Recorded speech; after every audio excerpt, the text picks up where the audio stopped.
Bonjour. Good afternoon. Bonjour.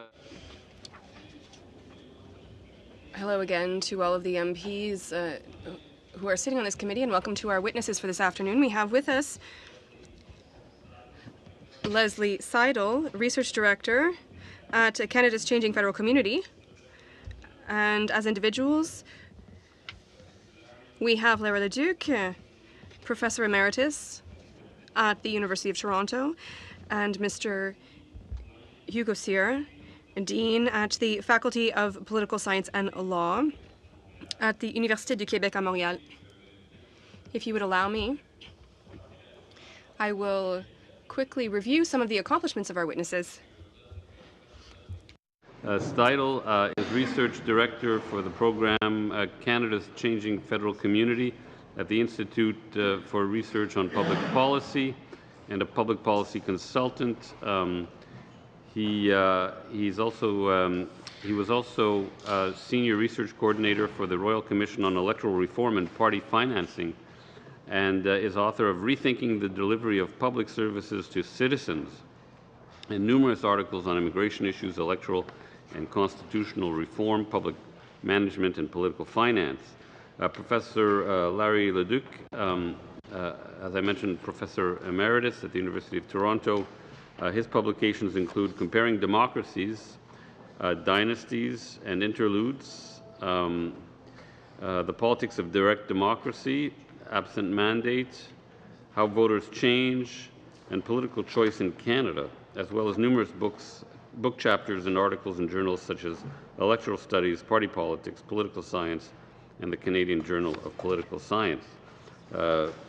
Professor Hugo Cyr is a member of the Centre of Interdisciplinary Research on Diversity and Democracy of the Quebec Association of Constitutional Law, and the UNESCO Chair for the Study of the Philosophical Foundations of Justice and Democratic Society. He was a visiting scholar at the European Academy of Legal Theory in Brussels and has served as legal aid with the Honourable Justice Ian Binney of the Supreme Court of Canada. So I think we're going to have a very interesting and stimulating and rich discussion this afternoon, and I believe our witnesses have 10 minutes each. And then what we typically do is we have 2 rounds of questions where every member around the table gets to ask a question, and you get to answer for 5 minutes. So the Q&A for each member is 5 minutes.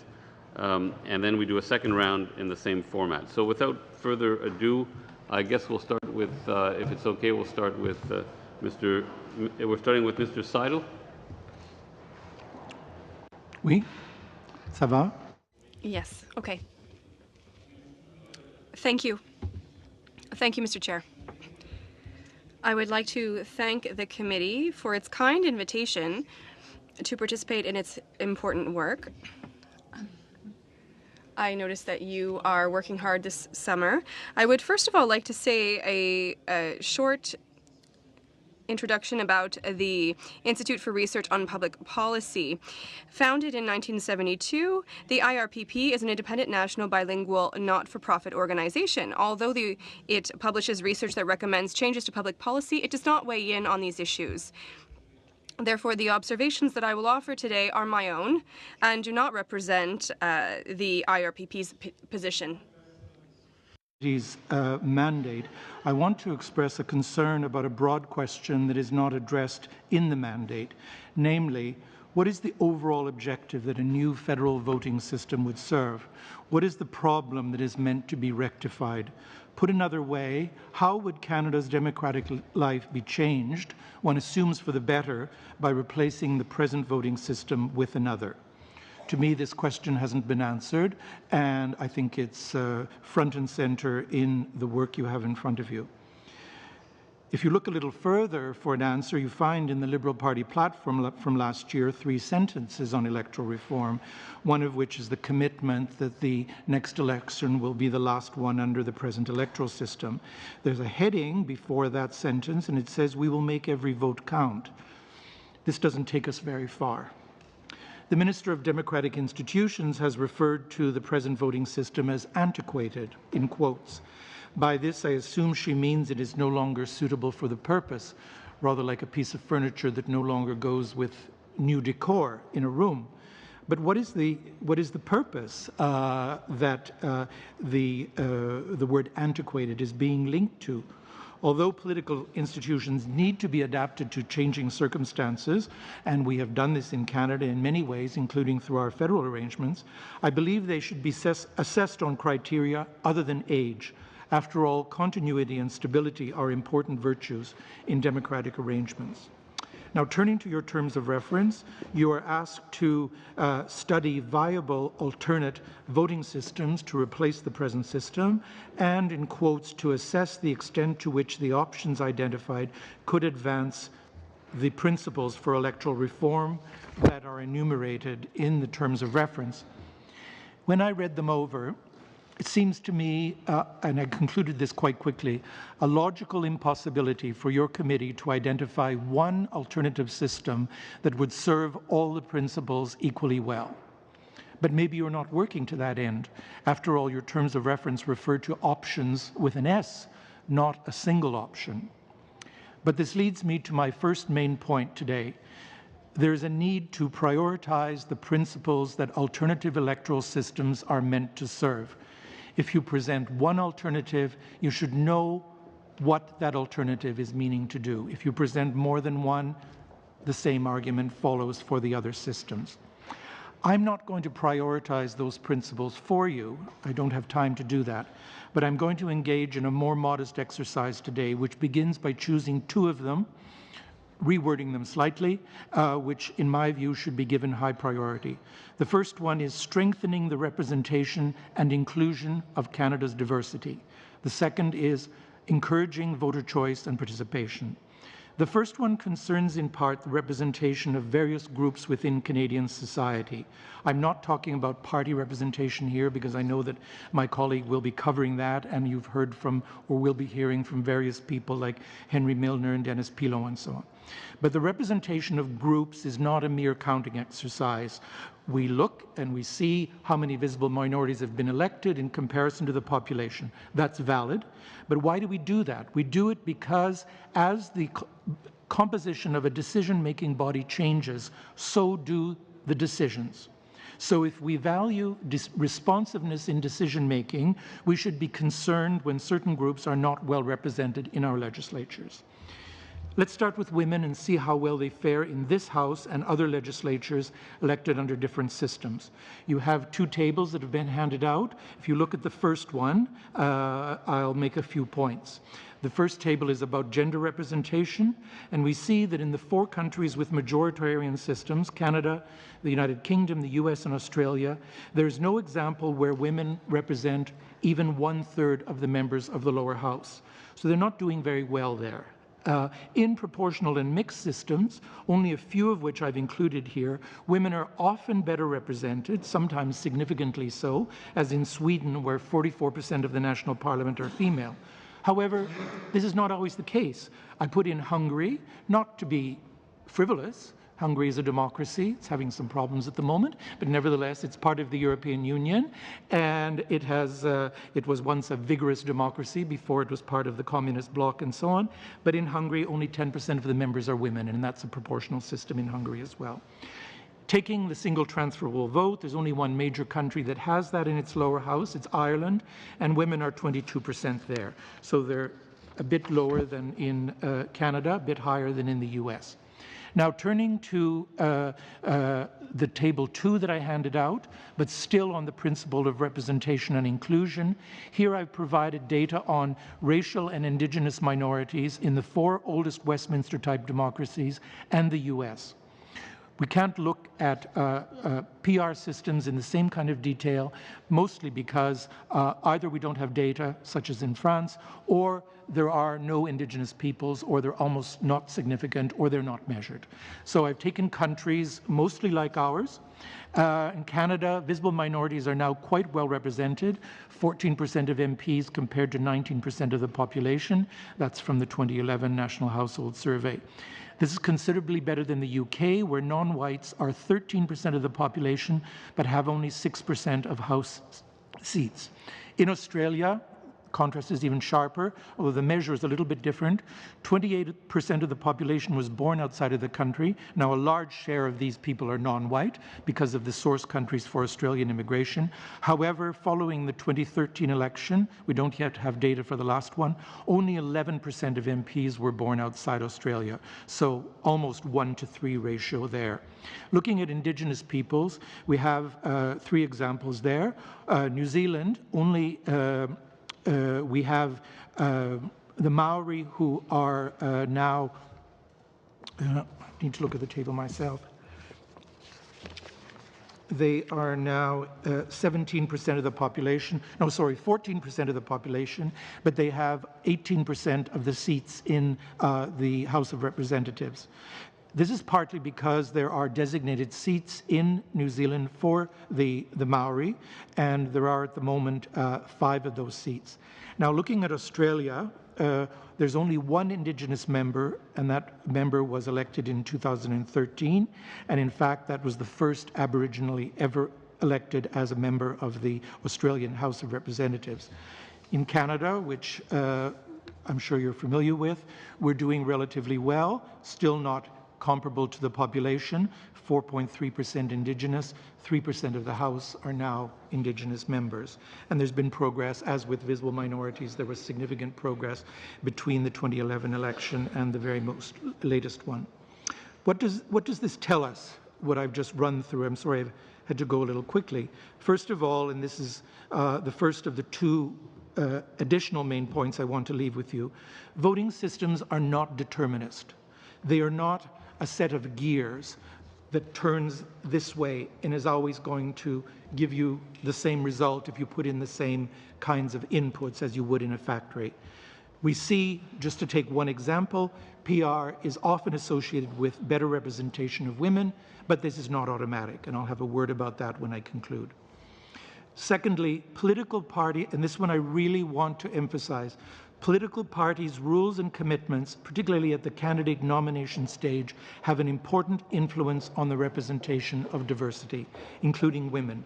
In Sweden, parties have, and for a long time, have placed a premium on nominating women. Some of them have voluntary quotas, and they place them relatively high on their lists. And therefore, they are represented almost in parity in the Swedish Parliament. This is a better result than happens in some other countries, because in those other countries, often women are not placed as high on the list, and the result is not as favorable, all other things being equal. Turning to the racial and Indigenous minorities, we don't have as large a sample to draw on, but there's a point about our own system that needs to be remembered there, which is that we have moved in Canada under a system which is antiquated, according to one person and maybe some other people. We have moved to a stage where racial and Indigenous minorities, visible minorities, are represented almost in relation to their share of the population. So our system doesn't do that badly. We don't do as well on women. And one of the main reasons why this happened is that the parties, particularly the Liberal Party, the NDP, also put up greater numbers of candidates from visible minorities and from Indigenous background. I'm going to conclude with just a short comment on the other principle that I mentioned, encouraging voter choice and participation. This is a huge area, but I'll just make a few points. The alternative vote, as in Australia, I assume you know what these are all about, I won't explain them, allows voters to rank candidates, but there's only one candidate per party. So in some ways you have a little bit more choice because you're doing a ranking as opposed to just putting one X. So it gets a few points on choice. Okay, Mr. Seidel, if you could wrap up in the next 20 seconds, that would be appreciated. Well, there'll be questions after, and there'll be lots of time to explore. I just have 3 bullet points. Sure. Okay, because otherwise the logic will be lost. The single transferable vote allows ranking, but also allows people to go within the party lists, so their choice is greater there. Closed proportional representation have a limited choice because people vote only for the list. It's a bit like ours. You vote for one candidate, they vote for one list, and the order on the list determines who gets elected according to the support for the parties. In PR systems with open lists, you can go within the lists, and in some systems, you can actually go within the list of other parties. So you've got greater choice there. And then in mixed systems, you have that similar choice depending on how the proportional side is organized, but you also have the vote for the single member MP. So I'll just conclude with the point, if you were to assess on the basis of choice, the alternative vote doesn't give you much of an advantage over where we are right now. And I don't use that as a way of saying where we are right now is totally broken, because we are making some interesting forms of progress. PR with closed list also, to my mind, should be rejected, because if we're going to change our system, why would we move to a system where you have only one vote for the closed party list? Merci beaucoup de votre attention. Thank you very much. Thank you. Thank you very much for your attention. Continue with Professor Leduc for 10 minutes, please. Thank you, Mr. Chair, and thank you to members of the committee for inviting me here today. I was trying to decide how to start, particularly in a 10-minute beginning, and I was going to start by saying that I think it's very unlikely that electoral reform will happen in Canada, and then I thought, well, that's too pessimistic a note to begin on, given all of your hard work on this topic, and also because I'm a reformer, so I would like to see it happen, but I'm very pessimistic about the prospects. So I thought instead I'll be slightly more cheerful and simply emphasize that it is really, really, really difficult to accomplish in almost any jurisdiction. It isn't a Canadian problem. It's the problem that you run into when you're trying to change an institution like an electoral system that people have grown up with and are accustomed to. Now, whenever I make this argument to students or to others in the course of the various debates in Canada, someone always brings up New Zealand.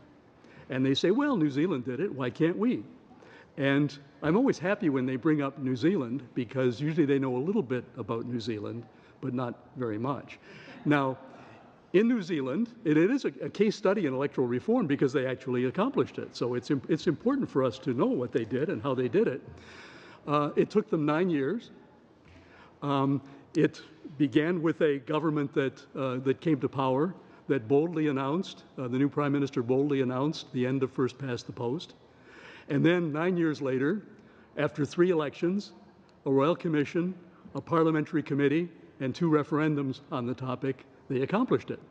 So if you guys are in for the long haul, then it's possible that you might be able to follow the New Zealand track as long as you can identify its various twists and turns along the way. But New Zealand doesn't show us how easy it is to reform a first past the post system that's been well established. It shows us how hard it is. But I'll come back to New Zealand later, maybe in the Q&A, because there are a couple of lessons we can take from New Zealand besides the sheer pessimism. And those lessons are about the process. Someone's sure to ask me about a referendum, for example. We can look at how the referendums fit into the New Zealand process and what they accomplished or didn't accomplish. We could also look at Japan, but I don't have the time today to talk a lot about Japan. But Japan is the other major democracy that did accomplish electoral reform. Now, it took them 20 years, not only 9 years. And the debate in Japan went on, began in 1973, and 20 years later, in 1993, they got it done. But the process was very, very different than New Zealand, and it took place solely within the parliament and solely via bargaining between the various political parties. And it wasn't until there was a watershed election which broke the grip of the LDP on Japanese politics in the early 1990s, and the LDP government was succeeded by a 7-party coalition, and that 7-party coalition essentially became the vehicle for accomplishing electoral reform, but only after they were able to secure the agreement of all 7 parties. So it was a long, difficult, complicated drive to consensus, but they also got it done using a different process. Now, I could also talk about some of the provincial cases in Canada, and those are cases of failure by and large. where they started out on an optimistic note and then ended up not being able to accomplish the reforms. So just mentioning these cases leads me to one of the major points that I want to make in my presentation and discussion today, which is to emphasize process over substance, especially at the stage that this committee is at in its deliberations.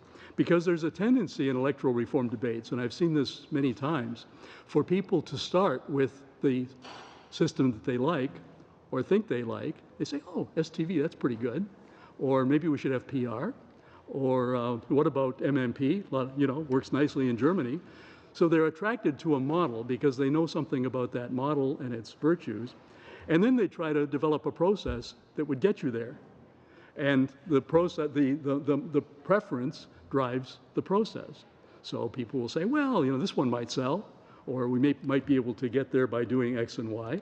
But I think it should be the other way around. And I think if you start with process and don't get trapped into discussing too much the virtues and vices of various models, particularly models in other countries, you have a better chance of success. And I think this committee, to its credit, has already to some degree started that way, first because of the representation on the committee, and secondly because of the enunciation of the principles on which your discussion is based. But I suspect, however, that lurking in the background is a preference among many people for particular systems and the tendency to gravitate toward that discussion, or at least to gravitate there too quickly. You're going to end up there eventually, of course, but that's not where we need to be. We need to, if we could get consensus on a process, then we could use that process to build consensus on reform. But it's much harder to do it the other way around. And I think that's one of the things that the Japanese case tells us. Now that brings me to the point on which I want to conclude, which is simply a restatement of what my colleague Peter Russell said to the committee yesterday, and that is that the basic principle of an electoral system should be to reflect the voices of the voters as expressed in the election. So that's the core principle, and that's also the core principle of democracy, and I thought that he stated that principle very well, because we're often looking for electoral systems to do a lot more than that. We're trying to second guess what the voters want or think they want or what their votes mean.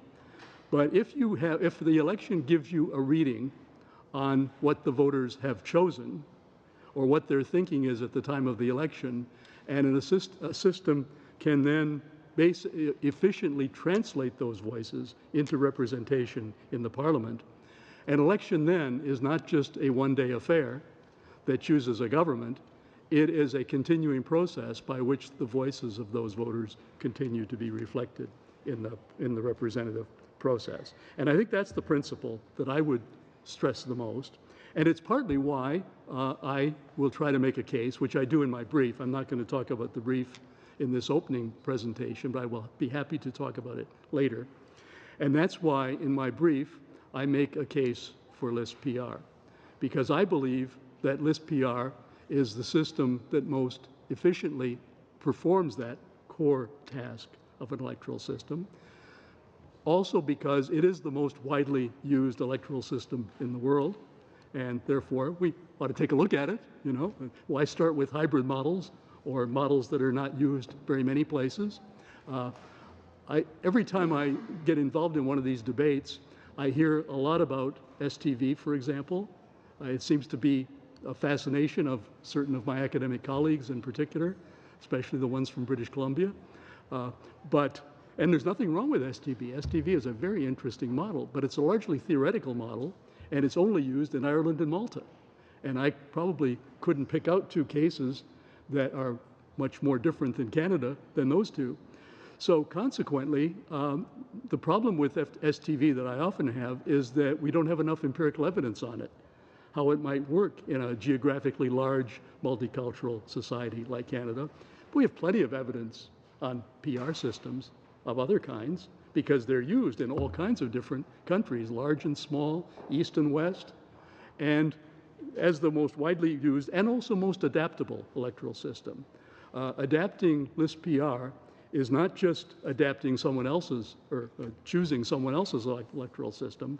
It is choosing a model which then can be adapted to the Canadian environment and made to work in the Canadian environment to accomplish many of the objectives that this committee has felt are the objectives that an electoral system in Canada in 2016 should strive to accomplish.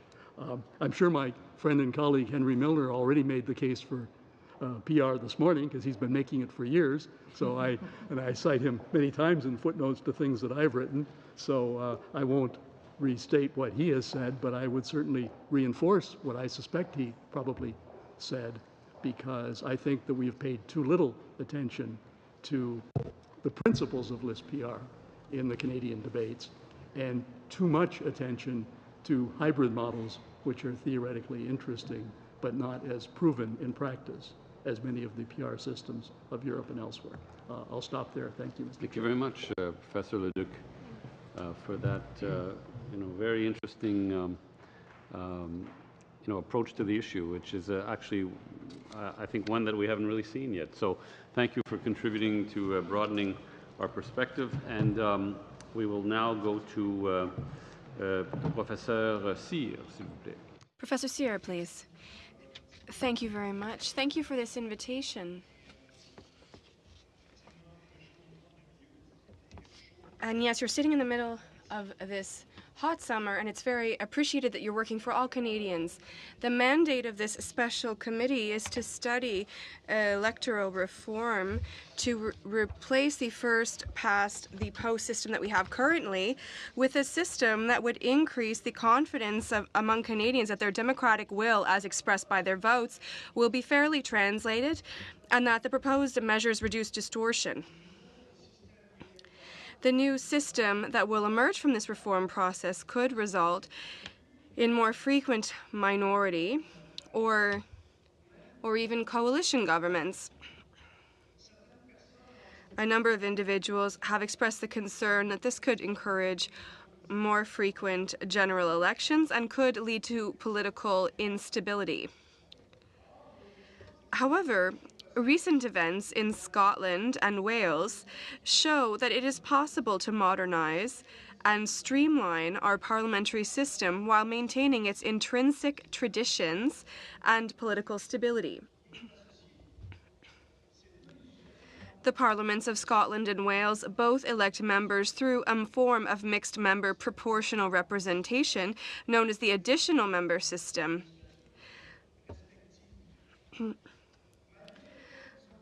While they have had minority and coalition governments, these two parliaments in the UK have not had to hold elections more often than every 4 or 5 years since the creation of the program in 1999, 2003, 2007, 2011, and 2016. A number of simple legal measures can stabilize minority and coalition governments in a parliamentary system, drawing from measures implemented by the United Kingdom and several other jurisdictions. I would like to suggest some minor modifications that could be made to our procedures to ensure the stability and political legitimacy of the governments formed following the anticipated electoral reforms.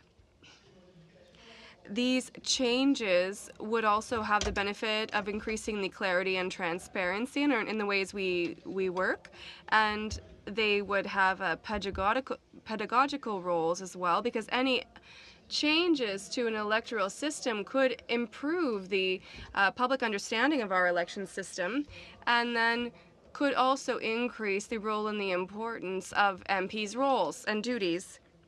So I will move with 4 proposed changes. All of these changes are inspired by concrete examples that exist elsewhere, and I cited them in the appendix to my report, and they're the basis for these legislative changes. First of all, I would like to amend the standing orders of the House of Commons to provide for the nomination of the Prime Minister by a vote in the House of Commons to be held between the election of the Speaker of the House and the speech from the throne. So the nomination of the Prime Minister, of course, would remain the prerogative of the Crown. Now, this is based on examples in Scotland, Wales, Germany, and Spain. When there is not a clear majority government, then a clear decision is made on who should form the government by doing this. And that is the person who will then lead the government. Now, also, by modifying the standing orders of the House, there would be requirements for a constructive non-confidence motion. So these motions would have to be constructive, or at a minimum they would have to explicitly provide for the possibility of a successor government following a non-confidence vote. So let's start with the requirement for a constructive non-confidence motion. This kind of non-confidence motion happens in Belgium, Spain, and Germany. And I would refer you specifically to Spain, where this has a very clear use. There's a limit to the number of times non-confidence motions can be put forward.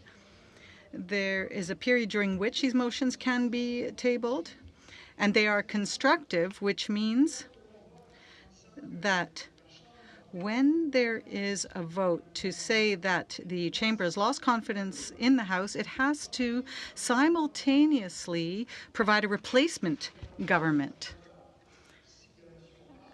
And so if the motion passes, that government then must receive the confidence of the House. So this is a mechanism that avoids opposition parties being able to basically get together to overturn a government. Now, possibility of a successor government should the House of Commons pass a motion of non-confidence. The United Kingdom is an example of this. So they have fixed date elections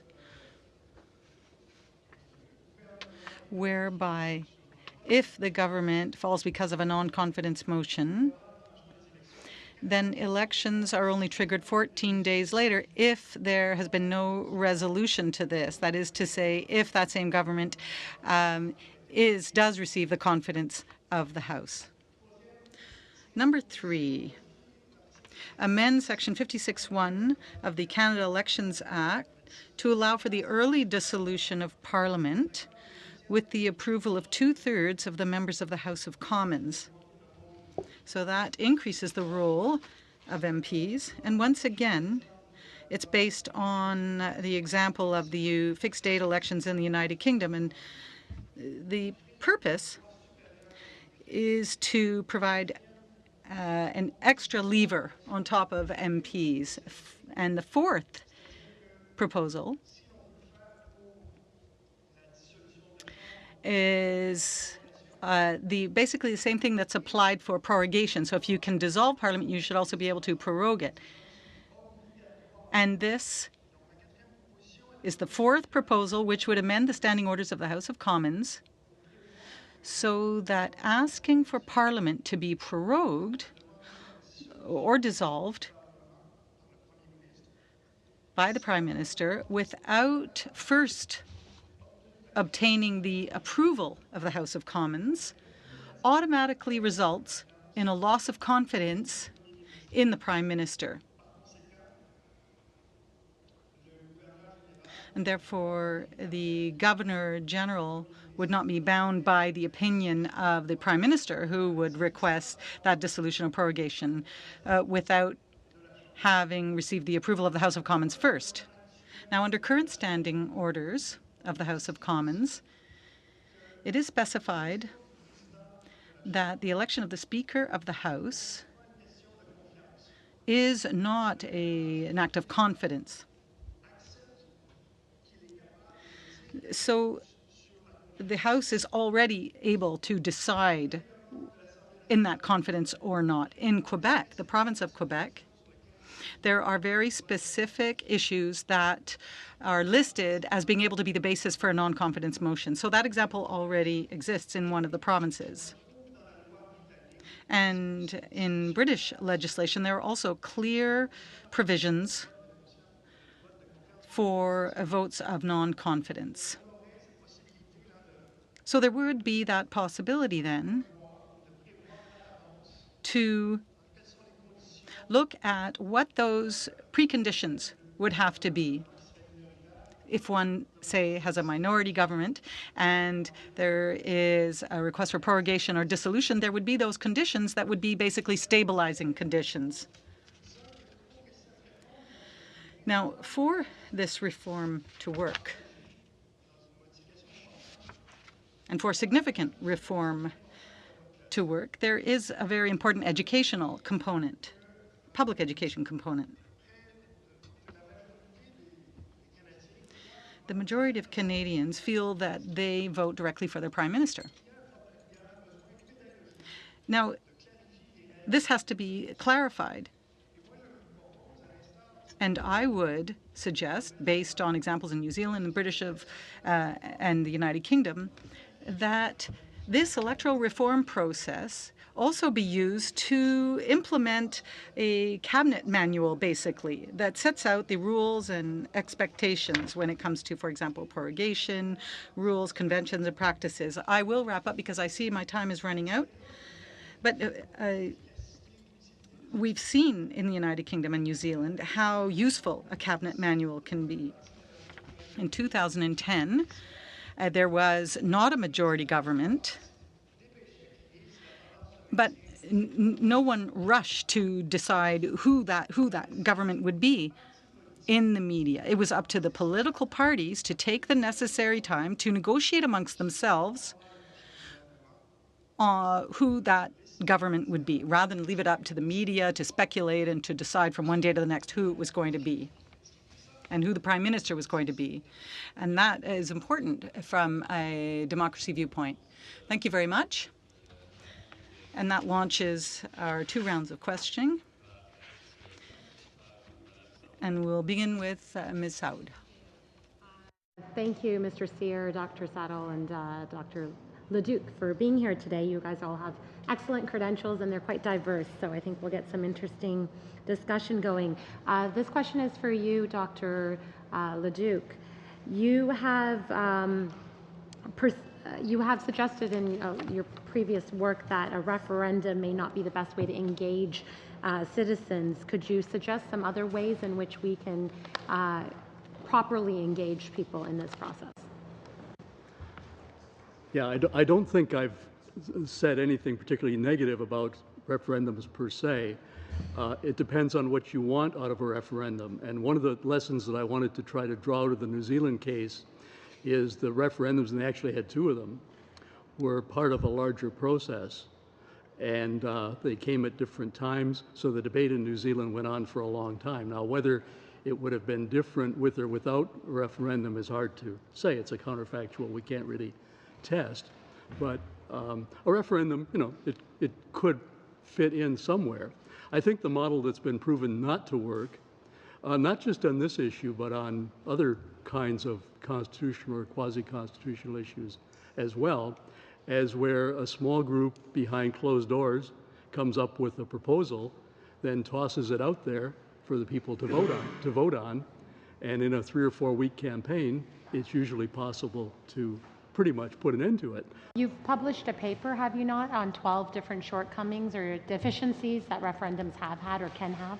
Yeah, have had or can have, yeah. But that doesn't mean that they have to. Well, my negative example, I wrote that paper right around the time of the British referendum on the alternative vote.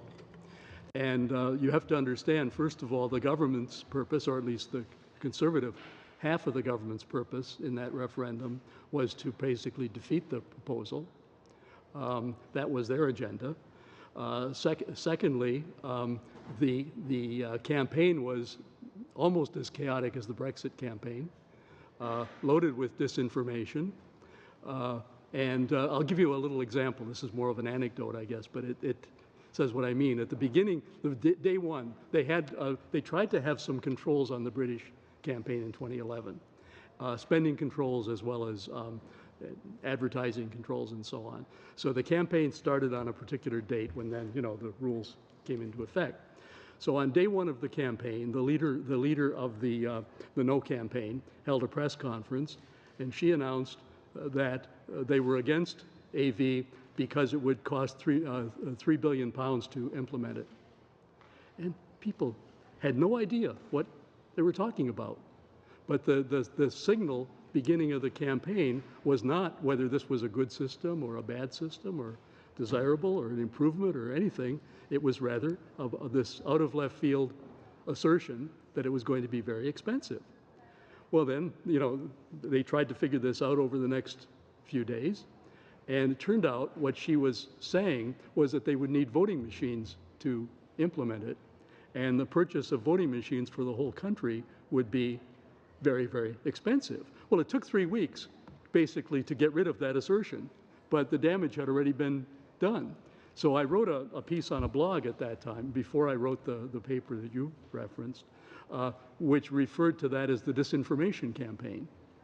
And the main tactic that was used to defeat the proposal was simply disinformation. You can put out this nonsense in many cases, and it sticks.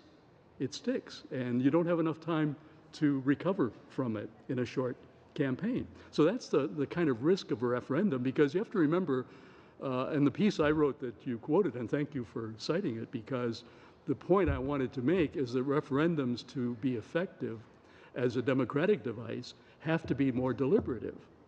You have to really engage citizens and get them to seriously think about or deliberate an issue.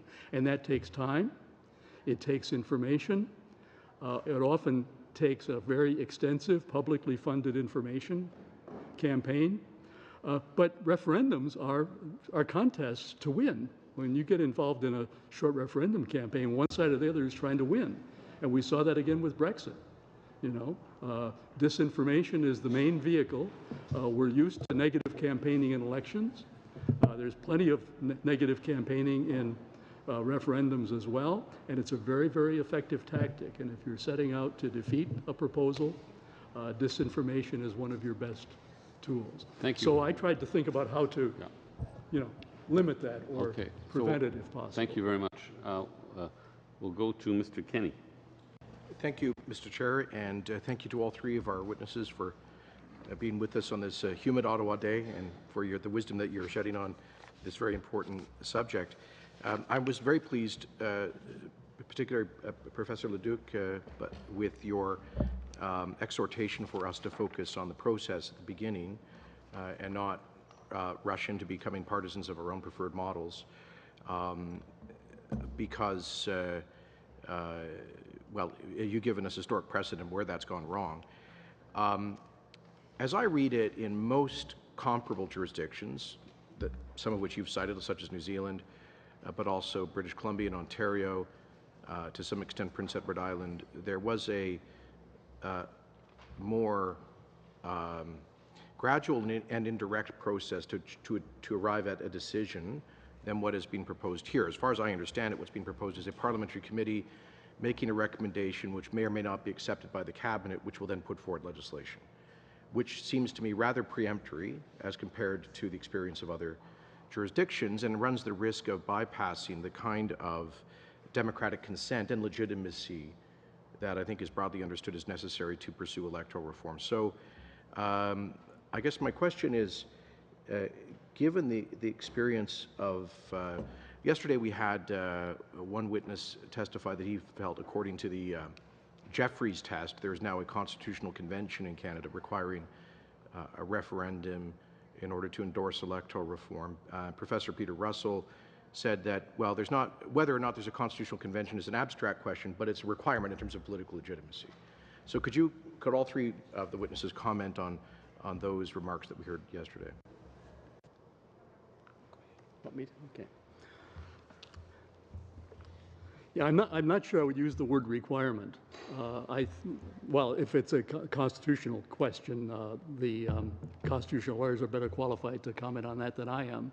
And I've heard the word constitutional architecture tossed around more recently in those circles, and no one is quite sure what that means, including me. So whether the court would pick up a concept like that and use it to express an opinion, I'm just not sure. We've only had 3 referendums in our entire history. 2 of them have been on public policy questions, and 1 of them has been on a constitutional proposal. You mean nationally? National referendums, yeah. So constructing an argument that it's a requirement somehow of a major change is a bit of a stretch for me. Whether it's a good idea along the line that you were suggesting to build legitimacy, that's a kind of a normative question. You know, we could probably kick that back and forth. But I think building legitimacy is certainly one of the criteria that's been mentioned in the committee documents. And a referendum could be a tool to build legitimacy, but you have to think about how to use it, how to make it do that, because there's nothing in referendums inherently that automatically makes them do that. So citizens' assemblies, of course, have been the tool chosen in a couple of the provinces. I was very close to the Ontario Citizens' Assembly. I thought it did a terrific job in terms of deliberating the issue. It was really inspiring for a student of democracy like myself to see 102 people in a room who came in knowing almost nothing about this topic, often with some preconceptions or misconceptions about it, and watch them build consensus. I just want to make sure the other witnesses get a chance. Yeah, okay. I lean towards a referendum for an eventual model. I realize that's answering in the abstract and without any consideration of what might happen between today and some point later on in the process. I do so for a couple of reasons. One is a question of democratic legitimacy. The New Zealanders did it in a country that is smaller and much less complex than Canada. They did it twice, in fact, as my colleague has said. 3 provinces did it, and New Brunswick would have done it if there hadn't been a change in government. Premier Lord had committed to putting the model recommended by the Commission to a vote, but that didn't ever occur. And I want to respond just very quickly to the view that a referendum is an automatic way of killing reform. First of all, I find this rather cynical. I think it sets aside the democratic legitimacy arguments and reduces everything to a question of political tactics. But more importantly, there are important counterexamples. In British Columbia, 57% voted in favor of reform. It didn't happen because the government had said it had to have a 60% majority. It would have happened in a simple majority system. In New Zealand, in the first referendum, 85% of voters rejected first past the post, and then they had a second question.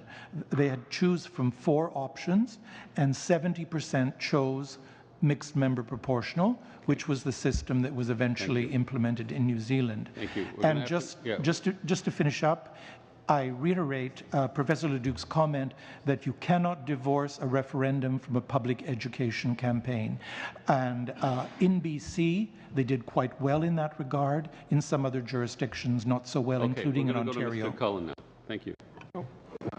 Thank you very much to our witnesses. To Professor Seidel, it wasn't just the minister who suggested first past the post was antiquated. I'll read you a quote that Canada is now the only complex multi-party democracy in the developed world which still relies on a 15th century voting system designed for medieval England, said the slightly younger Jason Kenney at one point. We agree in terms of the design being somewhat antiquated. It doesn't fit the updated house that we've hope to design here in Canada, with that radical notion that I think you've all since supported, that the House of Commons should reflect the voices of the voter. It's been put forward as almost a radical notion, so we seek out that system and a process that can validate it. To Professor Leduc, Japan and others did take a long road. I think the first House of Commons committee met in 1921 here in Canada, talking about electoral reform. So we're coming on near a century, which proves your point that it isn't easy to get done, yet shouldn't dissuade us from trying if we are to approach that radical concept of actually reflecting what voters want. I wanted to, Mr. Seidel, at the very end of your testimony, you talked about one of the models, your quote, and I may have gotten this wrong, so I want to clarify it, that AV, the alternative vote, the listing, doesn't give you an advantage over the current system. Can you expound on that a little? Okay, I said it doesn't give you much advantage because you rank one candidate per party. Where it doesn't give you any advantages to go within the parties. Open party lists and STV, in a sense, incorporates some of the principles of the primary into the electoral system. You get to express preferences among parties' candidates. And on the point about antiquated, I didn't throw that out to be frivolous. I threw it out to make a point, which is that, first of all, we don't know why you're looking at this. Is it only because it's old? If it's not, we should be told. And the flaw in this is not at your table. The flaw starts in the program of the Liberal Party, because it's not explained what the public good is here. So that's my purpose. Low for me to defend the Liberal platform and its vagueness, which somehow worked, but it is what it is, and we're here where we are. This building is old. And we're going to keep it, but we're going to take the asbestos out of it over the next couple of years, because that seems like a good idea. Since having built it, we've learned that it kills people. So in not something so extreme in our voting system, but updating is not a bad idea.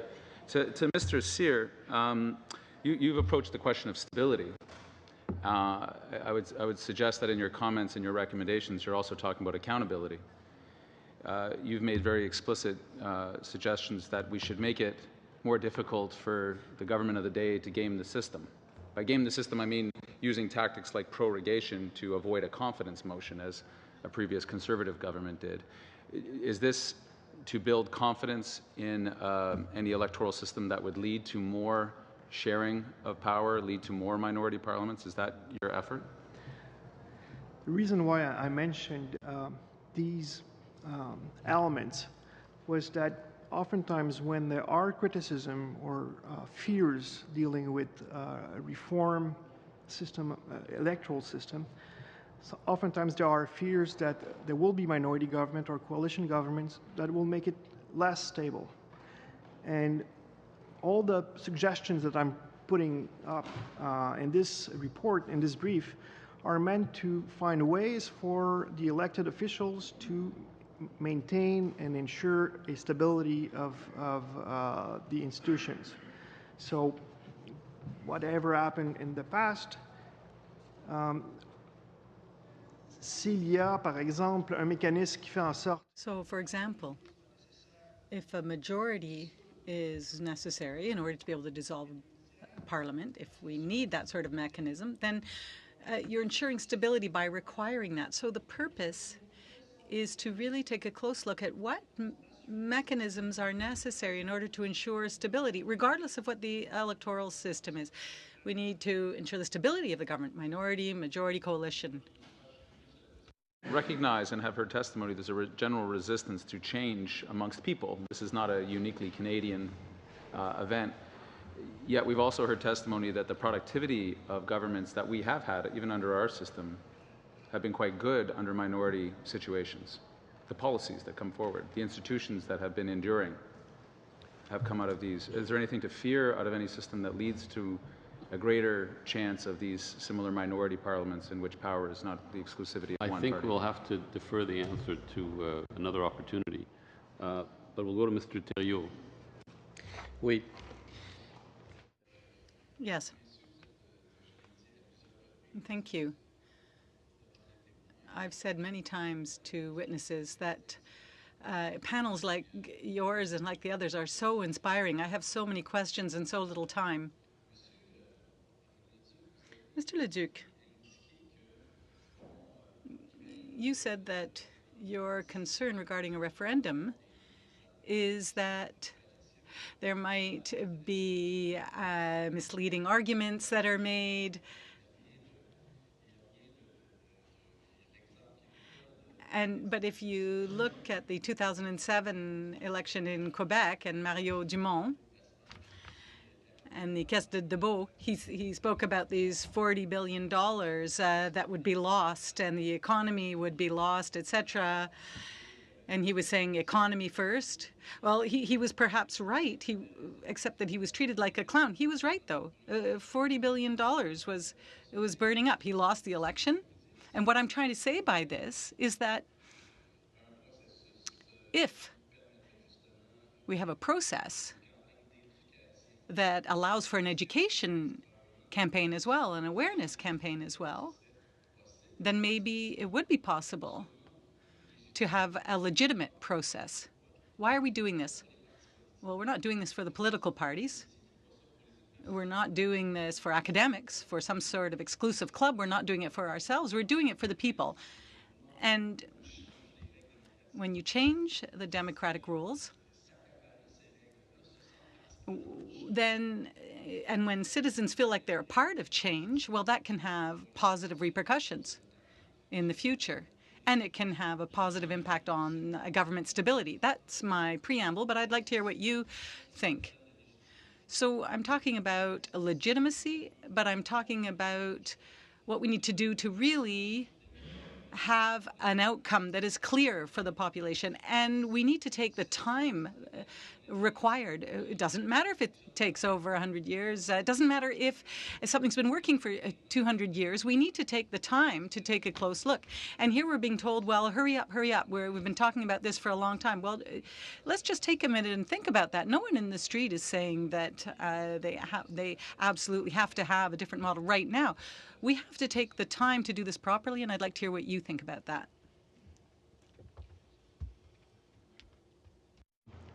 I agree with almost everything you have just said, and I think it reinforces Leslie Seidel's point about the importance of public education, which he made in response to the earlier question. And public education on an issue like this, where you can't really expect people to know a lot about different electoral systems. You know, first of all, most voters think about elections only at election time.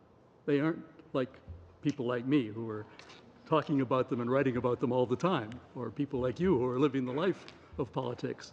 That they're interested in elections. They think about some of these questions, but only on election day, not over the whole electoral cycle. And also one of the things I've learned looking at some of the other referendums on these topics that have taken place in other countries particularly, is that voters are not comparativists. I am a comparative political scientist. In addition to studying in Canada, I study Europe. And most of the structures that we use for students are comparative to understand the similarities and differences between different countries, different political environments, different political processes, and so on. Voters don't think that way. They're not sitting around thinking about first past the post versus list PR or STV. So if you want to engage them, you have to give them the materials to work with. And I think that's the point you have made, which I completely agree with. Mais c'est parce que des témoins sont venus nous dire. Yes, but there are witnesses who have said, well, because people aren't interested, they won't necessarily make the distinction, and therefore this committee would actually have the authority to propose something and go ahead with it. But I think that if you do that, you're doomed to fail. I don't think we can move that quickly. In Quebec, we had a specific model. We had a draft bill that was proposing a very concrete model.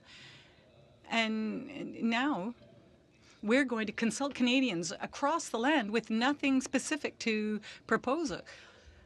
Now, New Zealand is an interesting example, yes, but there is a resistance to change within any political system. And maybe that's why it was so long in New Zealand and why it does take time. So let's acknowledge that and do things properly. Je suis absolument occupée avec la question. Well, I'm just fascinated by Mr. Thériault's questions. Drawn to the points that Professor Seidel made, but I see an answer to the question of why are we now engaged in this in the testimony of Professor Leduc. So I want to draw you to something that I don't think you said out loud, and ask if you think that now is such a moment. It's near the closing of your written testimony. You say, the first past the post single member plurality electoral system, which we inherited from Britain rather than choosing for ourselves, has produced a dismal record of misrepresentation, distortion, and impaired governance. The fact of the matter is that not only the Liberal platform, but the NDP platform and the Green platform, and between the three parties, obviously us the least, attracted 63% of the votes in the last election. People will say, well, they didn't care about first past the post when they were voting for your parties, but I actually found it on the hustings quite a significant salient issue.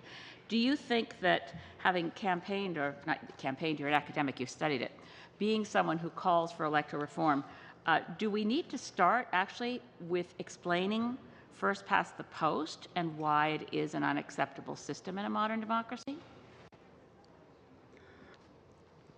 I think we certainly need to do that. I think that some of the polling evidence that perhaps others have cited in testimony before the committee. I know Andre Blais was here this morning, but I did not hear his testimony. So whether he was able to cite some of this or not, I'm not sure.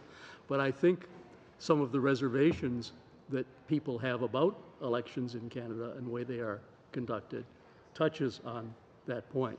People's feeling, especially if you live in a constituency that is considered a safe seat, where the levels of competition are low from election to election, and you're told how important the election is, but you start to realize that your vote's not going to make much difference, or the choices you're being presented with are not the choices you would like to see. Now, those things don't come out explicitly in polling, but they're there. You can see that people have that feeling that I'm being told this election is really important, I should go out and vote, but yet it's not going to do anything. It's not going to accomplish anything in the place where I live and given the choices that I'm presented with. So you're trying to some extent to counteract that. Also, the line that you quoted from my brief, I was citing Alan Cairns, who wrote in 1968. So these arguments are been around for a long time. The Cairns article, I could have cited other things, but I cited the Cairns article because it is the single most widely cited article in the Canadian Journal of Political Science. A student did a tally of this some time ago, and did a little listing of how often articles are cited, and Alan Cairns' article on the electoral system and the party system, written in 1968, was the most cited piece in Canadian political science. My colleague Peter Russell yesterday stressed the idea that this argument, as Mr. Therio has just also mentioned, goes back to 1921. So these arguments have been around for a long time. Now we know why we have first past the post in Canada. The British gave it to us. And they didn't just give it to us, they gave it to every other British colony and dominion in the world in the 19th century. And it is an electoral system that has worked okay in some places, not so well in others. It's probably not a good system for India, for example. Why India has first past the post is simply because of its British colonial heritage. But the British didn't differentiate. They didn't do studies of their colonies and say, well, we think in colony X or colony Y, STV might be a better model, or let's have PR. They just thought that the British system was the best system, and they gave it to everybody, no matter when this happened or what the venue was. Well, then societies changed, as Professor Russell pointed out yesterday, and Canada became a multi-party system in 1921, and it has been ever since. It doesn't work as well in that environment. First past the post doesn't work very well anymore in Britain. Look at the cleavage with Scotland, you know. So the idea that there's this glorious 19th century British model, which should be our first preference, it's never been chosen in Canada and doesn't even work very well in the place that is its ancestral home. Can I ask, and this is to Professor Seidel, and I hope I have time to get the question out. It was in a paper you wrote in 2002. You cited the opportunity for changing, reforming our electoral system in Canada was unlikely to come, and we may need to get to an answer in the next round for me, or another MP could pick it up. But you cited John Courtney's criteria, conditions, in his book, Reforming Representational Building Blocks, that in order to change our electoral system in Canada, and you didn't think it would happen, we need an opportunity, the opening of a policy window, which I suggest we have, an agreed upon alternative, which I think is the job of this committee, and political will. which is the big question. So I think looking at the chair, we're going to have to hope that somebody else, or I'll come back to it my next round. Great. Okay, thank you, Ms. May. That was a question to me. Well, yes, but we're run out of time, so. Having a panel here. We are normally on a panel, the presenters are allowed to come in here and there. Yes. Well, instead no, of this very rigid back and forth, as if we were in a court as expert witnesses. Well, this is the model we've been using all throughout, and it's the typical model that committees use on the Hill. But there will be opportunities. Ms. May will have another round, and so we'll be able to address the issues. But right now, we'll have to go to Mr. Aldag. Great, thank you. In case you're not aware, many of us have been following feedback coming in on Twitter just to get the opportunity for Canadians.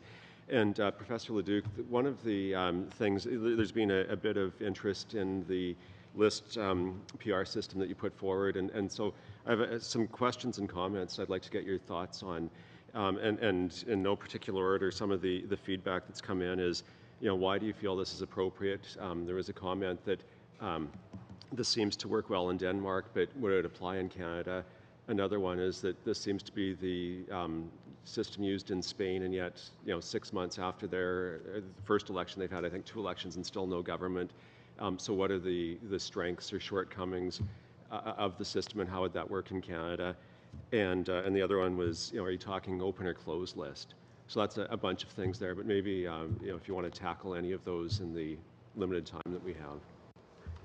Yeah, and in trying to make the case for list PR, I tried to make the case in terms of principles and not in terms of any particular country. Because it is the most widely used electoral system in the world today, we know a lot about it.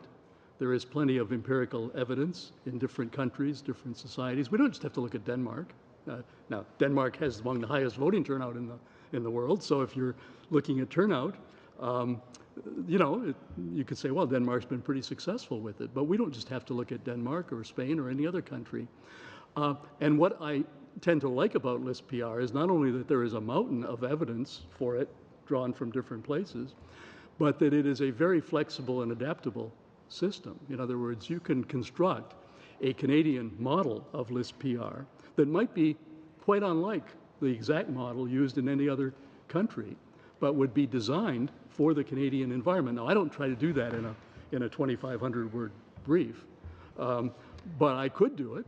I taught a course at U of T a few years ago on electoral systems, and this was a graduate course, and I had 3 really bright graduate students, and I had them each design an electoral system for Ontario.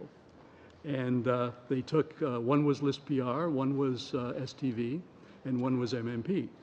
And they worked at that for the semester and wrote a nice paper on it. I'd be glad to send any of you the paper if you're interested. And it was titled 3 Electoral Options for Ontario.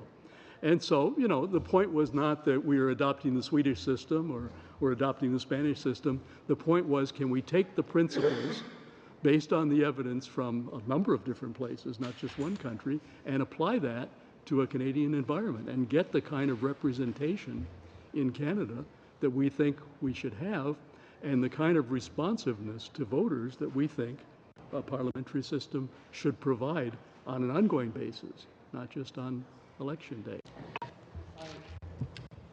Ben, sure. You express a fear that government formation can last for some time. That's exactly why I suggested the investiture vote that has been adopted in Wales and Scotland, because they set up a time limit for that vote to occur. And that it really creates the incentives for parties to come together and come up with an agreement out in the public. And they, because it is a vote and people could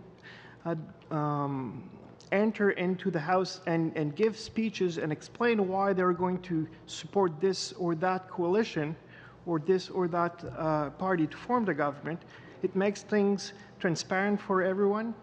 You have a set time limit, so you're not afraid of waiting for extra months.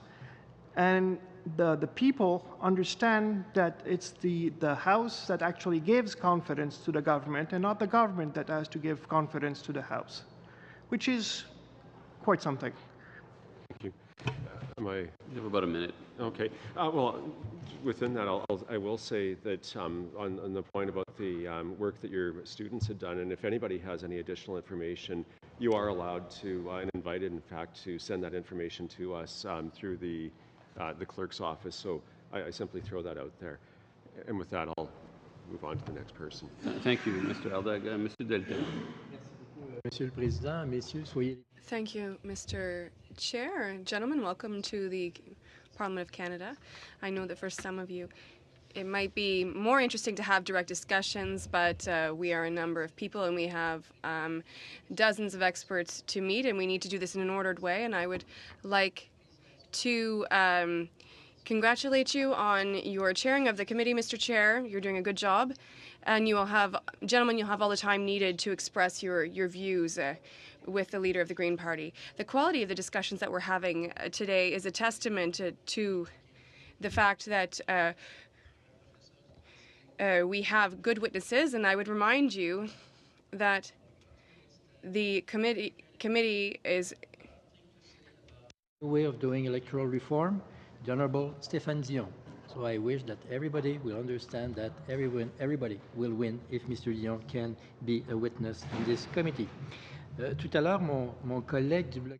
Earlier, my colleague from the Bloc Québécois, Mr. Thériault, spoke about an event that occurred in provincial politics about 10 years ago. I am partly in agreement with what he said when he said sometimes there are election campaigns where people vote on an agenda and then the party elected to power doesn't apply it. There is a recent example that could come to mind, but I won't get into that debate today. It's not the right time for that. But just I would remind him of a detail. The event that Mr. Thériault was talking about didn't occur in 2007, but in 2008, and I remember very well because I was a candidate. Now let's get to the heart of things. Mr. Cyr, you mentioned 4 changes that could be applied. Based on what I understood of your 4 changes, the nomination of the Prime Minister, 2/3 of the vote in the House, and so on and so forth. That does not refer directly to the electoral system. So the changes that you are proposing would further empower MPs within the first-past-the-post system, if I'm not mistaken? In fact, these changes could also be made under the current system. However, a number of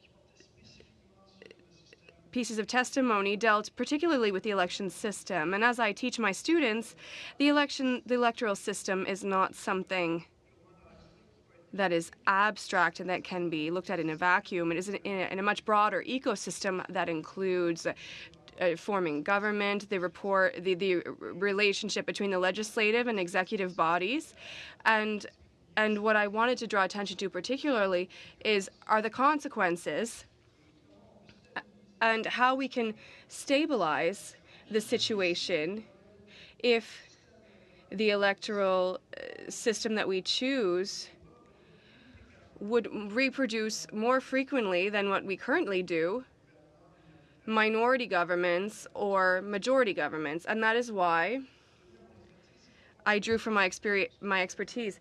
For example, when you ask me the question, is it constitutional or is it a constitutional requirement that there would be a referendum in terms of constitutional law, I sincerely doubt it, because in the legislation it says that this stems from the government and governments are not tied to a referendum decision.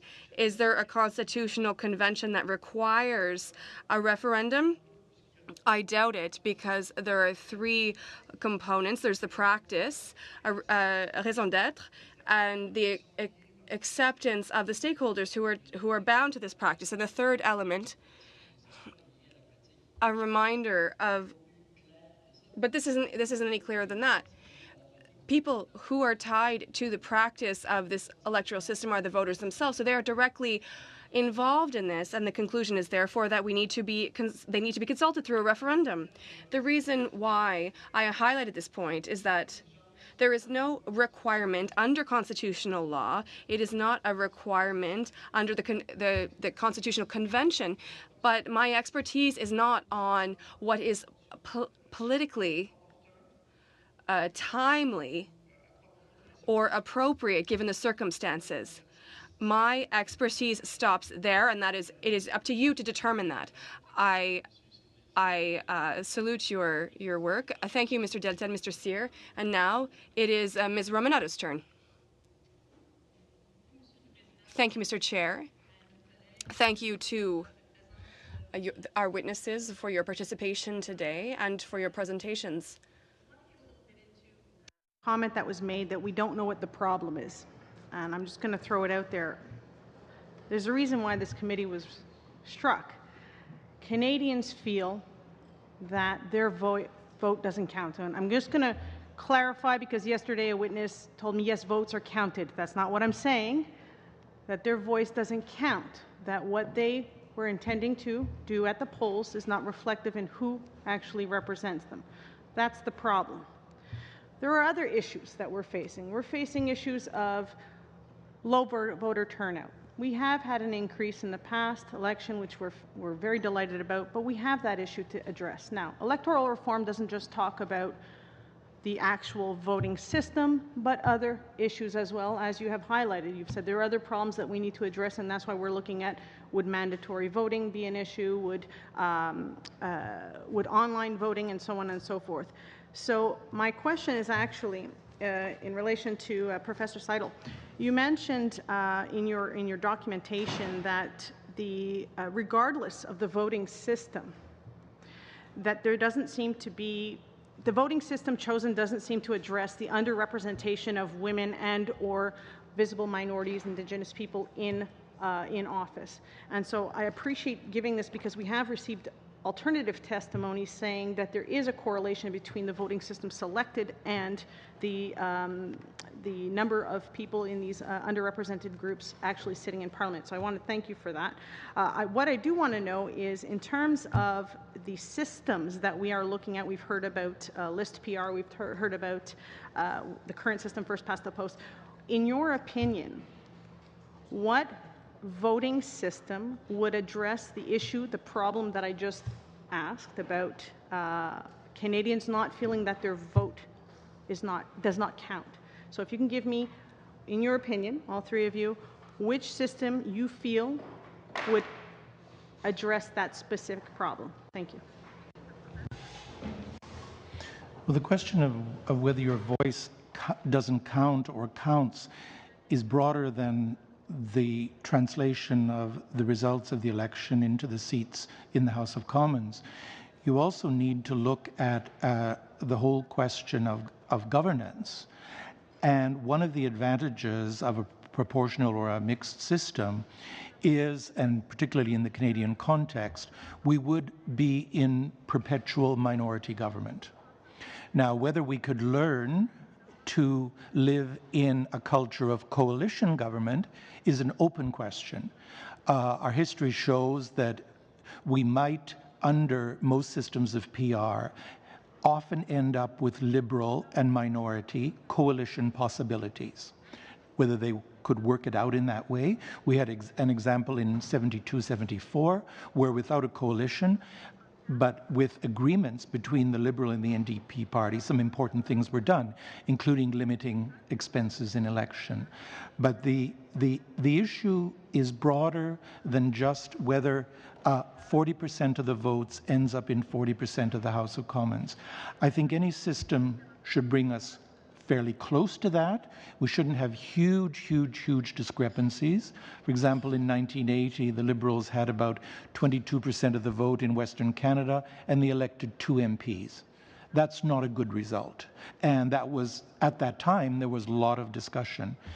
And the other thing that we need to remember is, and that was why I put the statistics on the table, when we're talking about representation in 2016 in Canada, We need to be attentive to the representation of groups within society, gender, ethnocultural, visible minority, and Indigenous peoples.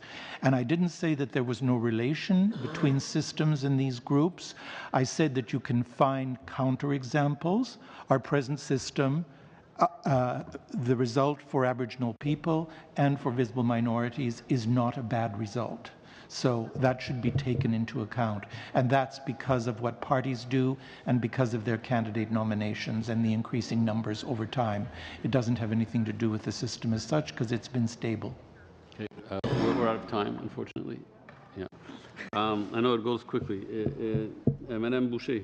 No, Mr. Blakey, sorry. Mr. Blakey. Thank you. Thank you very much. I just want to talk a little bit more about process and you know, I mean, we've heard. I think my colleague here was saying earlier. You know, kind of what's the rush? And I agree that, you know, a deadline shouldn't make for bad process. But at the same time, I think we've heard from a number of witnesses that Canada actually has been talking about electoral reform for a very long time. And as professors, I'm sure you'll appreciate the power of a deadline to get things done. And we'll know that either yourselves or your students, without a deadline, may you know, there's always one more book to read or one more chapter to write, and that you know, having some sense of urgency can help get something done. And in this case, something that many people have been talking about for a long time. And even if it's not always foremost on the mind of voters, I do think there has been a long-standing sense that somehow our elections are not always producing fair results when it comes to the Parliament. And maybe people don't have a well-defined conception of how to produce more fair results or what tweaking would be necessary or how exactly it works out. But I do think there is a sense that, and some elections produce that more than others, but that we don't have a system that always conduces towards a particularly fair representation of what voters are at. So I would like to see action on this. We heard one of our witnesses before say there's been a lot of talk and not a lot of action. It's something that I would like to see action on. And I feel that this committee has an important role to play, not only just in going out and talking to Canadians, although that is important, and not just talking to experts, but in getting something done. And I'm wondering if you can share some thoughts with us on what you think needs to come out of this committee in order to have something that Canadians can see as a legitimate outcome for this stage of the process and can actually launch us into further action rather than further talk. Do you have some thoughts about what we can do as a committee in order to precipitate change? Yes. I'll mention two things that come to mind that I think could be done. They may not be realistic, but we could at least talk about them. One is based on what I said earlier about Japan. I think if this committee could serve as a vehicle for developing a consensus proposal where all of you had a proposed reform that you could sign off on and present it as an all-party recommendation to the people of Canada, I think you could put that to a referendum and have a reasonable chance of bringing it across. Now, the campaign would also have to be structured in a way so that people could understand it, had enough information about it, and proper fora in which to debate and discuss it. But I could envision a process like that. I don't know your committee well enough to know if that's even conceivable. But if you could produce a report with a recommendation, say this is what we believe should be done, we all agree, I think that would be very, very powerful. The second model that I kind of like is based on the Ontario experience. I thought the Citizens Assembly was a brilliant idea, and British Columbia, borrowed from British Columbia, so I should give credit there. But the Citizens Assembly was a relatively new idea at the time that both British Columbia and Ontario adopted it. I thought it worked brilliantly, but then they didn't carry it through. Got closer in British Columbia than in Ontario. In Ontario, the government basically changed its mind and undercut the Assembly at the final stage. Didn't fund the education campaign properly. Allowed the Assembly to be demonized in the press. Didn't provide any spending arrangements. So consequently, but if I could imagine a process like the Ontario process that was extended, or maybe was more like an improved BC process, if you were to recommend something like that and then give that body enough time to work and to develop its proposal, which might then later be put to the people. I think that's a model that has a reasonable chance of succeeding. How much time it would take, I'm not sure. I doubt that you could do it between now and December, but you know, what I could imagine, see, I think the fundamental principle there are two fundamental principles that are quite different. The first one is consensus, cross-party consensus, and probably a parliament is a better milieu in which to build that consensus, or a forum like this. The other is the argument that politicians shouldn't be trusted to tinker with institutions, and so therefore you need to set up some kind of extraordinary body, like a citizens' assembly or a convention, that operates at arm's length from the political process as it normally takes place. We'll have to go to Madame Boucher. And either of those is working. Good afternoon, everyone. I am here to replace someone, but I must say that what I'm hearing is very interesting to me. It's one of the first times that I will honestly say that I'm in agreement with the Bloc Québécois. Really. I'm completely honest. I am completely in agreement about the referendum, and I'm also in agreement with him on such an important issue as changing the way in which we vote. And we're talking about democracy here. And we need to invest the time necessary to really review how we do things. That being said, I think that as legislators, we often feel rushed, but this isn't an issue that should be done hastily. I think we need a vision of the whole. That being said, I would like to ask a question of Mr. Seidel. I would like you to explain, and I'd like you to flesh out the need to hold a referendum to change the voting system. Last January, you wrote an article in Policy Options, and I would like to quote two passages of the translation. Such a fundamental change in the way we elect the most important legislators in the country requires support from the majority of Canadians through a vote at the national level. You also said that the desire to hold a referendum on this new electoral system should be based on democratic consent and not on attempts to guess the potential results in a plurality of cases. I would like you to explain to us or to flesh out these two citations, because in my opinion, that is something that I think I might share with you. I don't really have anything much to add to what I wrote. Obviously, I believe in my own words, and I haven't changed my mind since I wrote that short article. We held a referendum in 92 to reform the Constitution. One could argue that it was something much more ambitious than the reform of the electoral system, and that is true. But the three provinces held a referendum. Why? For democratic reasons and participatory reasons. The results were not what reformists were hoping for.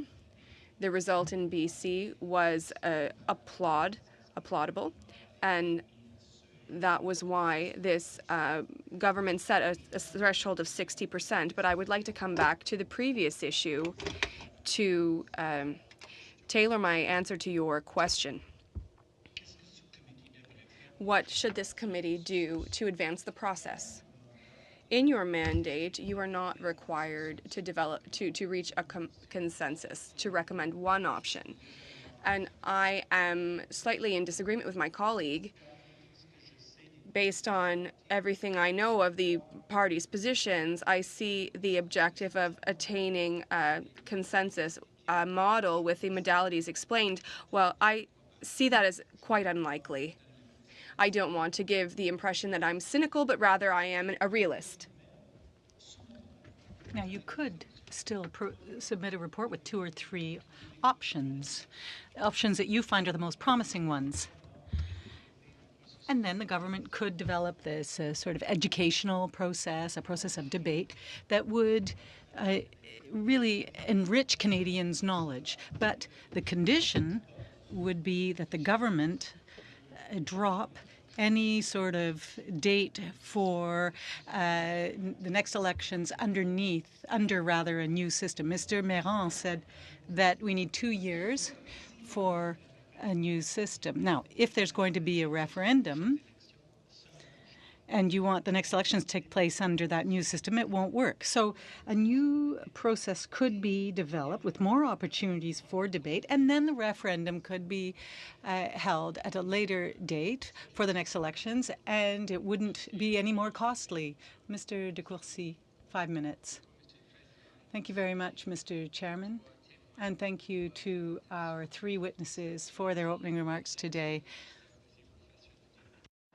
Around one of the principles that we've been asked to consider as part of our mandate, and that is local representation in the context of how it may work in the preferred system that you've mentioned, or one of the other possibilities under consideration. As a member of Parliament and person from Atlantic Canada, if you allow me to editorialize for a moment, I would say we're very fond of what our part of the country has to add to the public policy conversation in Canada. And I wouldn't want, nor do I think people from that region of the country would want to lose the representativeness that is sent to Ottawa on their behalf. How would local representation potentially work, and what value should we place on that in our deliberations? Yeah, we have to come up with a definition of the word local, and that's very tricky because I think all list PR systems, except for the small handful that have one single national constituency, and there are only a few of those, and they're mostly smaller countries. The Netherlands does, for example, has a single national constituency, but most of them have districts. Some of them have larger districts than others. Some of them have districts of different sizes. That's why I said if I were designing a list PR system for Canada, I would consider district size to be one of the major considerations to look at. I would also want to entrust that actual task to boundary commissions, as we do now, rather than to try to make it an inherent part of the system design, because there are a lot of difficult technical issues related to geography that arise in Canada that you need to pay attention to. So I think as Canadians, we want a system that provides effective local representation. How small your districts have to be to effectively do that is a more technical issue that I think needs to be worked out. Now in Spain, which I use as my example in my brief, but it's only an example. I don't argue that we should emulate the Spanish system here. The districts range in size from the smallest one has 2 members to ones that are urban that go up to 12, 13 members. Well, I think Professor Russell made the point, although he was talking about STV yesterday, that he thought, in Toronto you could have more districts with larger numbers of members, whereas in other parts of Canada you might not want to have districts so large. I think those are issues that could be addressed by a Canadian-designed list PR system. And one of the attractions of that is that it's very flexible. It's a very flexible system in terms of the number of seats, the number of districts, and so on. One of the problems with MMP, we discovered this in Ontario with the Citizens' Assembly. One of the issues they got hung up on and never could figure out a way to resolve it was the size of the legislature, because this was coming in just after the Harris government had reduced the size of the legislature and persuaded people they needed fewer politicians. But to design an MMP system, you need a bigger parliament. Typically, the people in Canada who have advocate MMP say, well, we'll keep the present districts and just add some seats.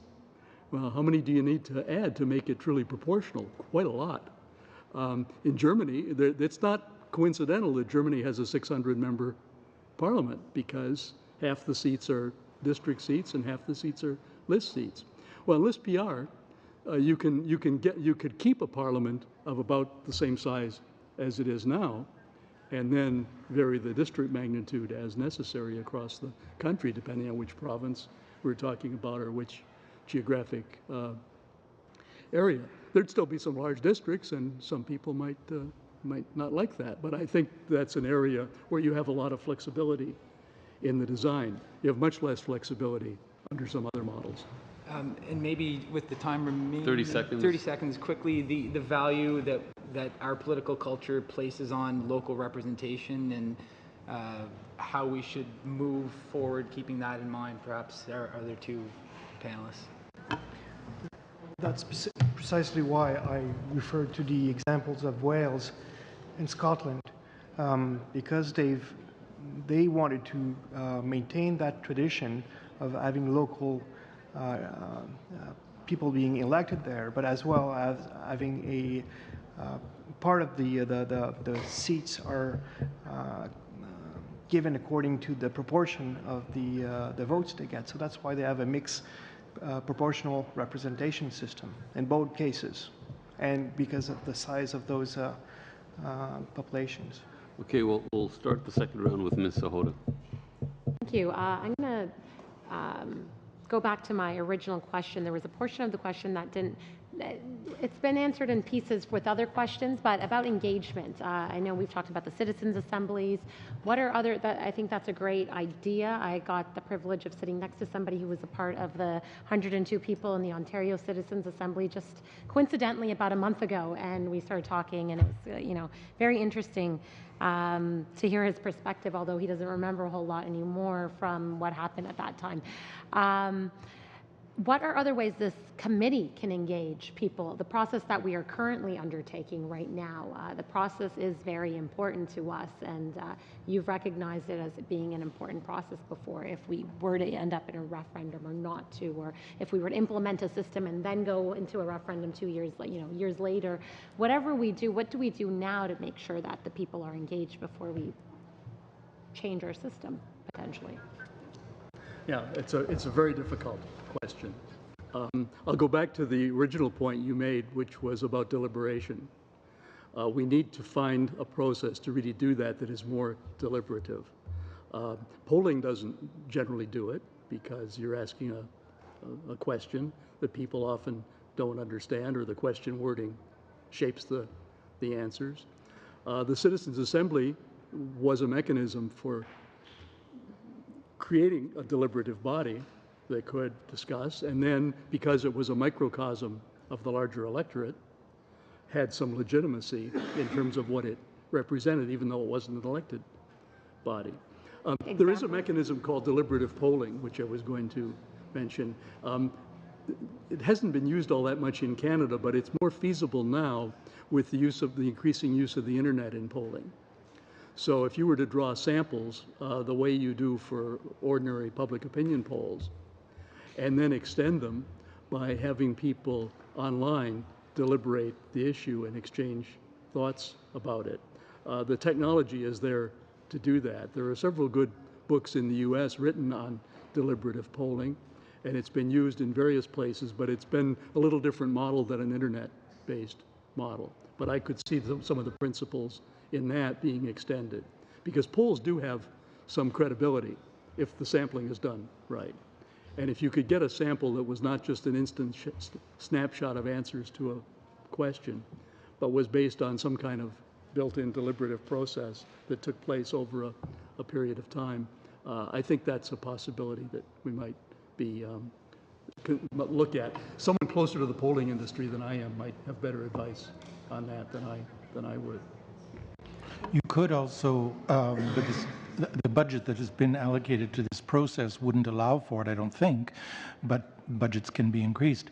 The committee could develop agreements with outside organizations, relatively neutral ones, like research institutes. I'm not making a call for our own, but there's a precedent from the winter of 1991-92 leading to the intergovernmental agreements that led to the Charlottetown Accord. There were, I think, 5 conferences across the country, and they were on a thematic basis. They were organized by research institutes. They lasted for 2 days. There were expert presenters, but there were a lot of workshops. It was more participatory. I commend the work of this committee, even if you may think I'm a bad witness. But there are limits to this kind of forum. It doesn't allow the kind of iterative and participatory development of ideas and proposals that a citizens' assembly does, but it's in a way a little bit too late for a citizens' assembly. If the government had decided to do that, that would have been the first step rather than a parliamentary committee. So if you're thinking about suggestions either for the shorter term or for following up, I think they should lean towards activities that bring in ordinary Canadians that do have some expertise available, but that allow for participation and debate, which itself is a process of education. That's the story of the Citizens' Assembly in BC. It went on for about 6 months, and then when the conclusions were reached, those members went out and they were promoting, most of them, the results that they had come to agree on. And that's part of the reason why the vote was 57% in favor, in my view. We will be traveling across Canada, and we will be doing town halls with regular citizens. There's some, last-minute decisions we have to make about exactly where we're going to go, but we have a rough outline. Yes. Yeah, we have to go to Mr. Kenny now. Yes. Just picking up on that, Chair, I think Ms. Hoda misses the point, which is that a citizens' assembly is a deliberative process. It's not where parliamentarians stay in a hotel in a city for a day and listen to 10-minute presentations passively, ask a few questions. It's a deliberative process that moves this beyond politicians who have a stake in a conflict, therefore I would argue a conflict in choosing the system by which they are elected. So I do think it is unfortunate that we seem to be operating in an artificial timeline. Professor Leduc, you pointed out that in New Zealand this was about, I think, a 12-year process, 2 referenda, a Royal Commission, Parliamentary Committee, 2 referenda, legislation, parliamentary debate, adoption, and then 10 years later a third referendum. In Japan, I think you said 23 years, which ultimately was resolved through classic Japanese parliamentary horse trading. It just seems to me unfortunate that we've leaped past what is normal in other democracies on such a sensitive issue where democratic legitimacy is at stake on a, I think, artificial timeline without inviting them. I just met a fellow here who's in the gallery who came in just to watch this. He participated in the Ontario Citizens' Assembly and was wondering why there's not a similar process to engage in here. So I hope I hope that all colleagues here listen to your exhortation, Professor Leduc, to not allow the substance to drive the process, but to allow the process to come up with with a consensual system. I have a question, having said that, I've made my points about process. So a substantive question. One option that's been preferred, about which preference has been expressed by members of the government is alternative voting, also known as single-member preferential voting, also known as the single-member instant transferable vote. You know what I'm talking about. This seems to me deeply problematic in that it actually exaggerates the problem of false majorities. Do you think that's a reasonable concern? Yes. That's precisely what it would probably do. Now, you don't, one problem with all of these lines of argument is you don't know exactly if voting behavior is going to change under any change in rules. We tend to talk about all systems, including that one, as if voting stays constant and then we can see what the outcome is. But voting doesn't always stay constant. One of the things we learned from Germany, this is getting off that track, but one of the things we learned from Germany is that the Germans had made some assumptions about voting when they invented MMP. And then about 20 years later, the parties discovered a different way to use it. And they began to pitch their campaigns differently, and voting behavior began to change accordingly. So if you change the rules over some period of time, you might change behavior. If you give Canadians second preferences, I think we can predict in the very short term what would happen because we can see what voting behavior has been like recently. Maybe over a longer period, it would produce some different outcomes. Hard to know, but certainly keep the party system constant, have voting behavior and turnout much like the last election. I think you could guess what would probably happen under AV. Je vous dirais qu'il y a aussi un autre élément qu'il faut prendre en considération. I would say there's something else you need to take into account. If you want to ensure that the process is legitimate and properly received by the public, then it has to be also easily understandable. The voter has to be able to understand how votes are counted. If it becomes very complex, then there's an inherent risk of losing legitimacy. So yes, I agree there has to be an awareness campaign, there has to be education, but you have to make sure that the ultimate system is going to be easily understood by people. And you made a comment in the beginning about political parties having an interest in the outcome. And that's why I don't agree with my colleague on the idea of holding a referendum at the same time as elections, because then that becomes the election issue. And political parties don't have an interest in actually bringing forward reform or promoting reform that would be appropriate for the public as a whole, but rather that would represent their own interests. And that would, in fact, really distract us from other important issues. So if there's going to be a referendum, it has to be a separate process, one that is separate from the elections as such. Mr. Cullen. He just cut you off, Professor Seidel. Sorry, you're on the short end of the stick. No, well, there's a time. It's okay. I'm saving it for my next time in front of the mic. There you go. So there's always ways around the rules to achieve what we want to achieve.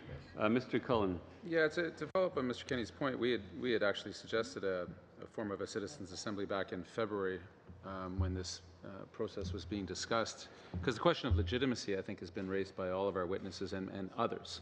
It's not just what system we present that this committee recommends. It is also is it both legitimate and seen as legitimate in the eyes of the voters. Otherwise, resistance will be high. One small thing I want to pick up on your comment, Mr. Leduc, when asked about polling as one of those things, that the question matters, people can be... This is also, I would assume, true of any process in which involved a referendum. The carefulness in which we would approach voters with the question, the tendencies in referendums to misspeak the truth by those that wish to push against, as we, the leading Google question in England the day after Brexit, I believe, was, what is the EU?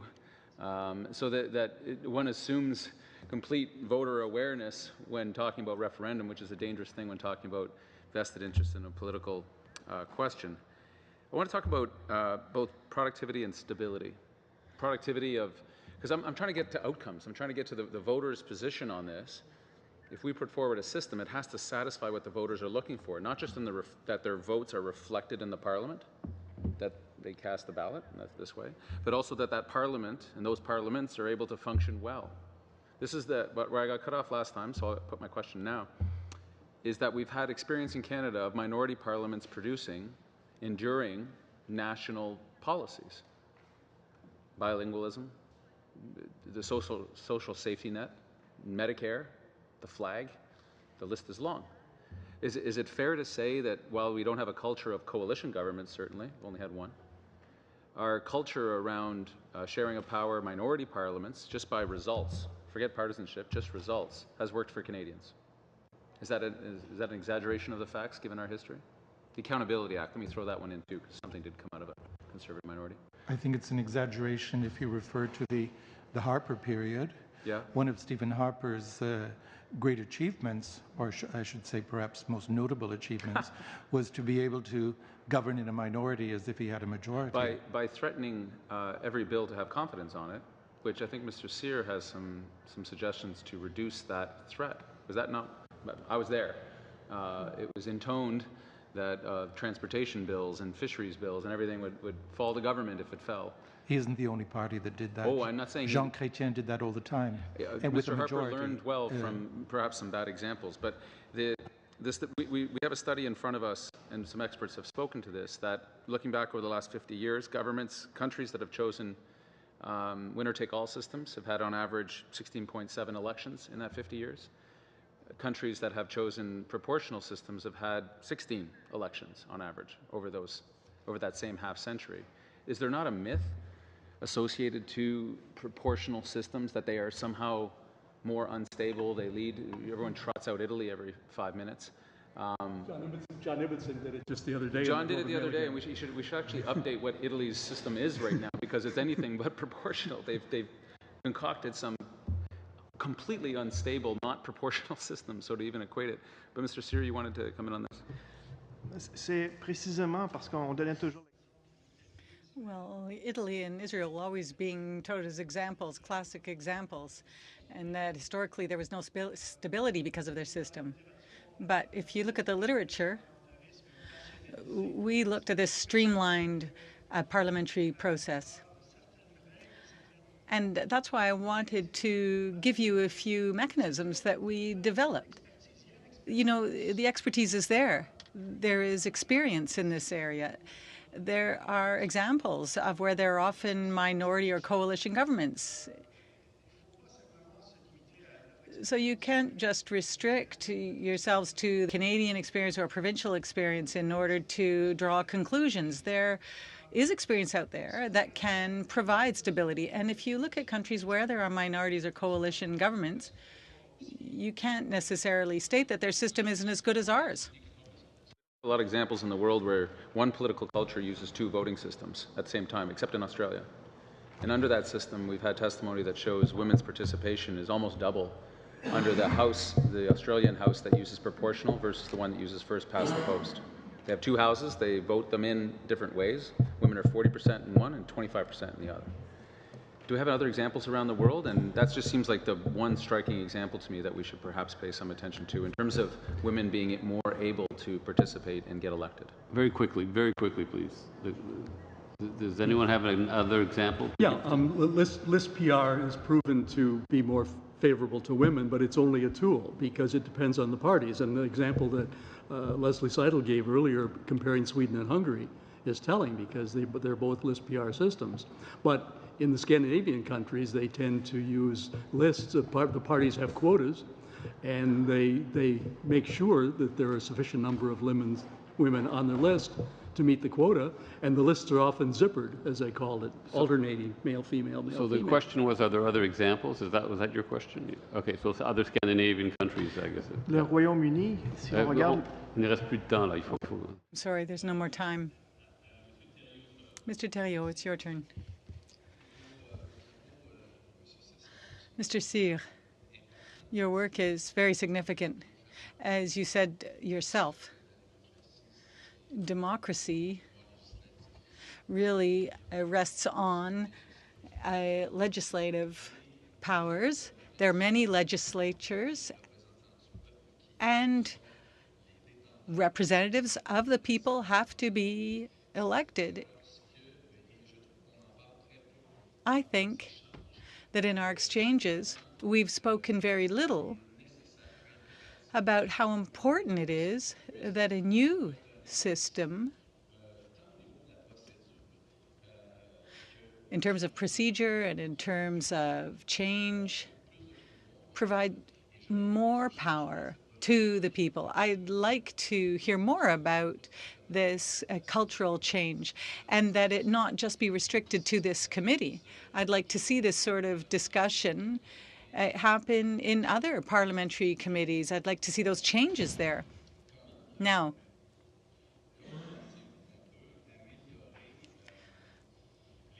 How do you think parliamentary democracy rules can be changed if we don't at the same time start thinking about, for example, standing orders and amending those standing orders? If we're trying to increase plurality, diversity, plurality of parties and small parties, then there has to be a fundamental change in culture here in Parliament. The standing orders have to be examined. I asked a question of the Chief Electoral Officer, but I'm sure you also have an opinion on this. We also have to talk about funding. It's all very well to have a system that provides for ideological diversity. But if it's only the parties in power and official opposition parties that have money to be heard, then we won't get very far.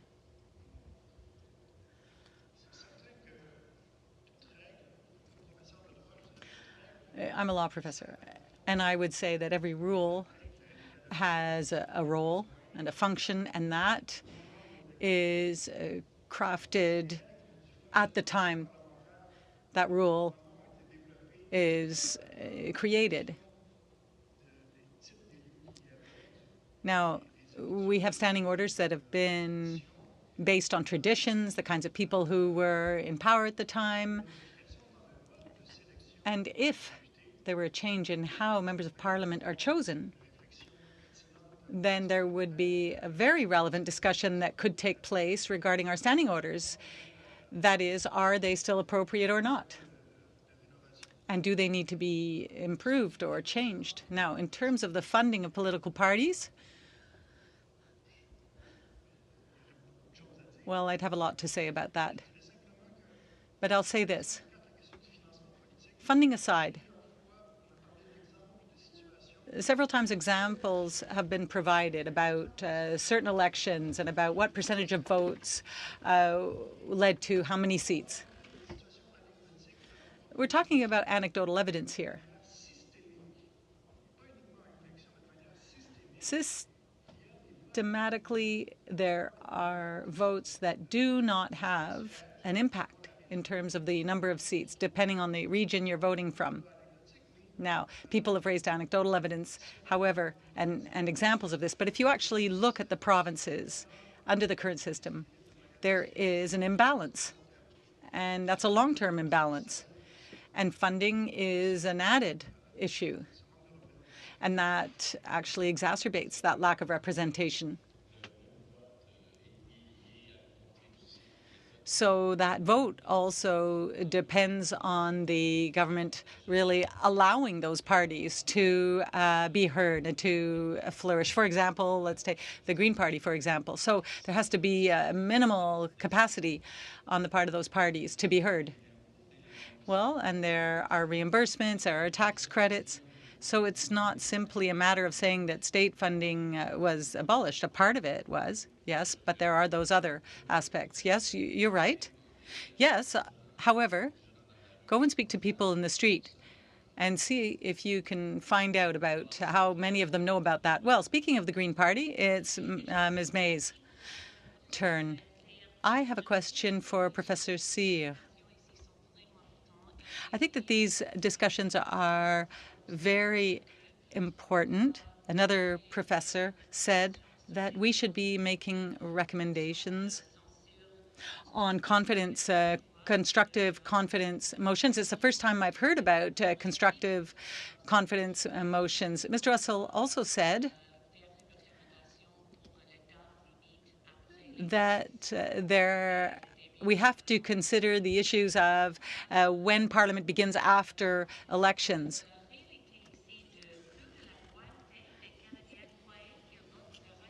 I see in your brief here that 50% of Canadians believe that they're voting directly for a prime minister. So that underscores how important it is to explain even the current system to Canadians before even considering making a change. So what can we do in order to explain the current system to Canadians? Because when you see this kind of response in a survey, you realize that it's necessary. Well, for several years now, I've been working on this. And I published an article in which I referred to the various articles that have been published in newspapers for about 10 years on federal and provincial elections. And I actually talked about at what point media start announcing and predicting who is going to form the government. Systematically, the media pronounce themselves on Prime Minister. They make pronouncements on who was named Prime Minister that night. Let's take the Parti Québécois, for example. They won a certain number of seats in the National Assembly. Pauline Marois was at the head of the party. And the headlines in some of the newspapers were, first woman to be named Premier of Quebec. However, no party had a majority. She hadn't been sworn in. Technically, the former premier was still the premier, and he even had the right to go back to the assembly to get the confidence of that assembly. And so there's a problem with the understanding of the rules at all levels. It's not just among the general public, but also in the media and the way that the information is reproduced. So the British manual that was drafted was done with academics, political parties, and also the media. So there is hard work to be done to train the media to ensure that we limit this type of information, which is an intellectual shortcut, and it deforms the true nature of our political system. It feeds into something that I noted in one of your earlier papers, Professor Leduc. It was in 2008 that you published The Quiet Referendum, Why Electoral Reform Failed in Ontario. And I was struck by the graph there, perhaps you recall it, but the aggregate of newspaper reporting on the subject of referenda and of the referendum in Ontario. Well, perhaps you could comment on how we've got a lot of media reporting this hearing and this committee's work, and it's terribly important that we reach Canadians through the media. But what accounts for, and do you have any theories as to why the preponderance of newspaper reporting was against accepting mixed member proportional in Ontario? When we were writing that paper, we tried to explore that question a little bit further and didn't get very far with it. I was stunned by the negativity of the press throughout the entire campaign. And it started back with the Citizens' Assembly. During some of the sessions of the Citizens' Assembly, I sat next to the Toronto Star reporter who wrote some of the negative articles. And he had made up his mind very early on that the Citizens' Assembly was a disaster. He had no use for it. And we became convinced that there was a reason why he was assigned to that. So it wasn't just his personal view, that the Star had staked out its ground early on and had sent him out there to basically trash it. So the negativity of the press, I think, fed into the distaste of the business community for the proposed reform, but it was not possible for us to really connect those dots. We kept staring at them, but we couldn't really put the finger on it. But the negativity of the press was very strong. Thank you. Wasn't the Conservative leader also against, and wouldn't that have been reported? Yes. Thank you. Yes. Mr. Aldag. Well, picking up on that report, I've actually been thumbing through, as we sit here, the Quiet Referendum, Why Electoral Reform Failed in Ontario, and I haven't quite made it to the conclusion. But, you know, it's made me think, we've heard today and over the course of these hearings so far that, you know, electoral reform is not new. It's been talked about for a number of years in Canada. And in fact, a number of provinces have gone down this path. And so for Professor Leduc, we've gone around this a bit, but I'd like to spend a bit of my 5 minutes talking about, you know, lessons learned. Why have these previous attempts failed?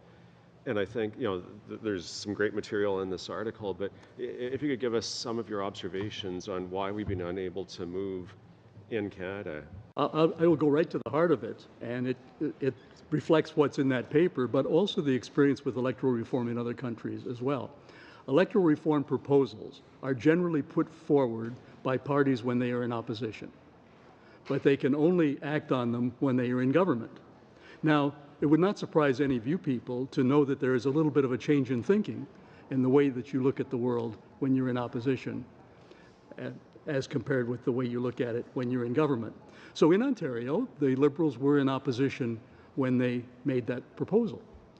They then came to government. It took them 3 years to decide whether they were going to go forward with it or not. I phoned up one of my students who worked at Queen's Park the day that after they announced the Citizens' Assembly, and I said, why are you guys doing this now? You know, 3 years into the mandate, only a year before the next election. Why now? He said, campaign promise. They were ticking a box. We promised action on this. We're going to have a Citizens' Assembly. But the Citizens' Assembly was not necessarily designed to bring in electoral reform. It was designed to debate electoral reform. And then the government, over the course of it, when it saw the way it was going, changed its mind. Now, it's no mystery why it changed its mind. The Liberal caucus was split on this. There was probably a majority, I don't have a measure, but there was probably a majority who opposed it. There were a few Liberals in the McGuinty cabinet who supported it. The Premier himself was back and forth, but eventually came down on the side of being opposed to it, even though he publicly remained neutral.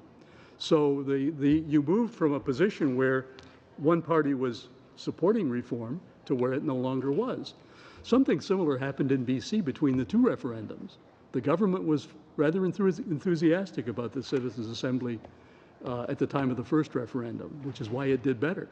They changed their mind at the time of the second referendum and not so much opposed it as just lost interest in it. So this is the New Zealand story. I mentioned that New Zealand took so long, but it's in the context of two governments of two different parties, both of which changed their position on electoral reform over the course of their mandate. It was Labour in opposition that put forward the reform and then appointed the Royal Commission, but it was also Labour that tried to undercut it.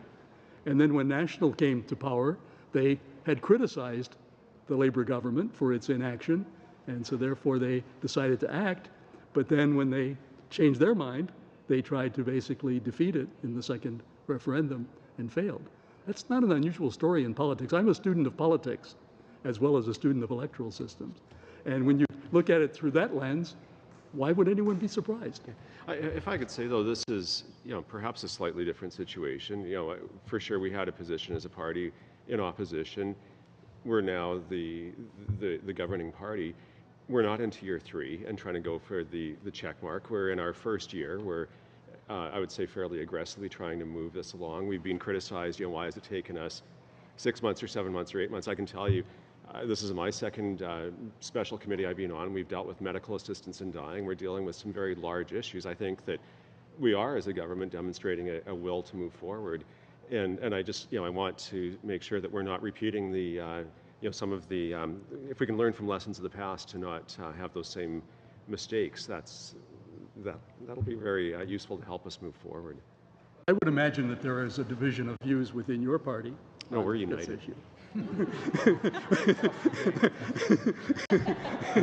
Am I out of time now?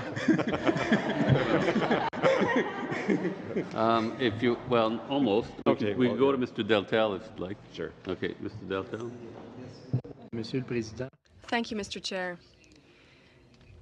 Mr. Seidel, you mentioned the election of a minority government on September 4th, 2012.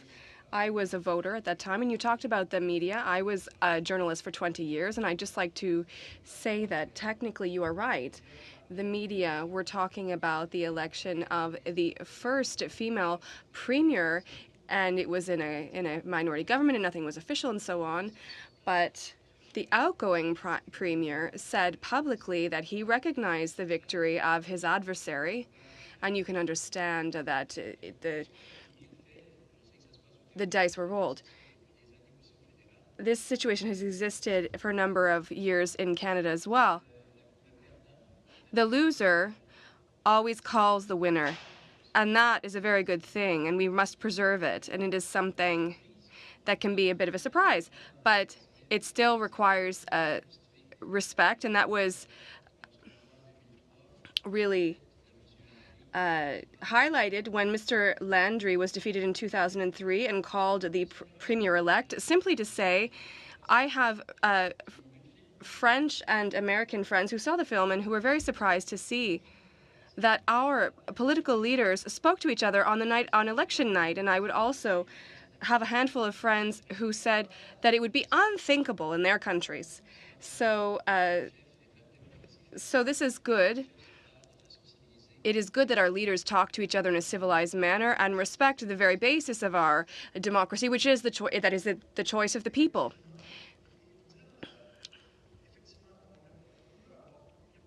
There may have been this discussion, and there is usually a leader that calls the other. But I'll give you another example. In 2010 in the United Kingdom, the outgoing government did not have a plurality of seats. The Conservatives had the plurality of seats, but not a majority. And there would be discussions with the Lib Dems to decide who would form the government. Given the adoption of the manual and the discussions that were underway, none of the British media that evening announced who would form the next government, even though there were good reasons to believe that it would be the Conservatives because they had achieved the largest number of seats. So they gave time to the parties to discuss among themselves, and there were negotiations between the Labour parties and the Lib Dems on one hand, and between the Lib Dems and the Conservatives. And you must remember that the Conservatives and the Lib Dems during the election said that they would not form a coalition. But given the result of that evening, everyone concluded that it would be in the best interest of everyone, rather than having a minority Conservative government, to have a coalition, a formal coalition. And that was possible because, among other things, up to a certain point, the media allowed the political parties to negotiate and talk to each other.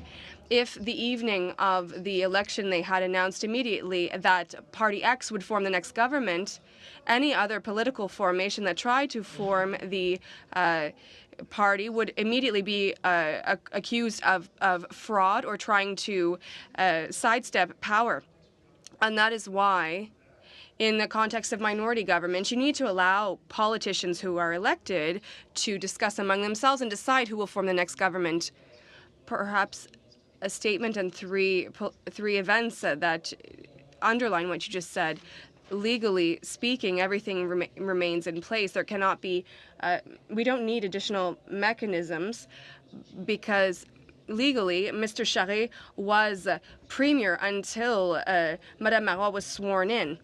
3 political events to recall. First of all, let's recall that in 1979, during the federal elections, the Liberal government received more votes than the Conservative government, but Trudeau father announced that he would cede the reins of power to the Conservative Party, even though the Liberals received more votes. In 1966, in the provincial level, oh, I'm sorry, am I out of time? Well, this is worth it. The Liberal Party of Jean Lesage obtained 46% of votes, and the National Unity Party received 40% of votes, but there were more MNAs, and that has absolutely nothing with Johnson Sr. And he said the message, people may say that I lost, but I know that I won. And he didn't have the plurality of votes, but he had the total number of MNAs, which meant that he would form the government. And, well, on that issue, I would like to talk about my article that that won the Germain Brière Prize.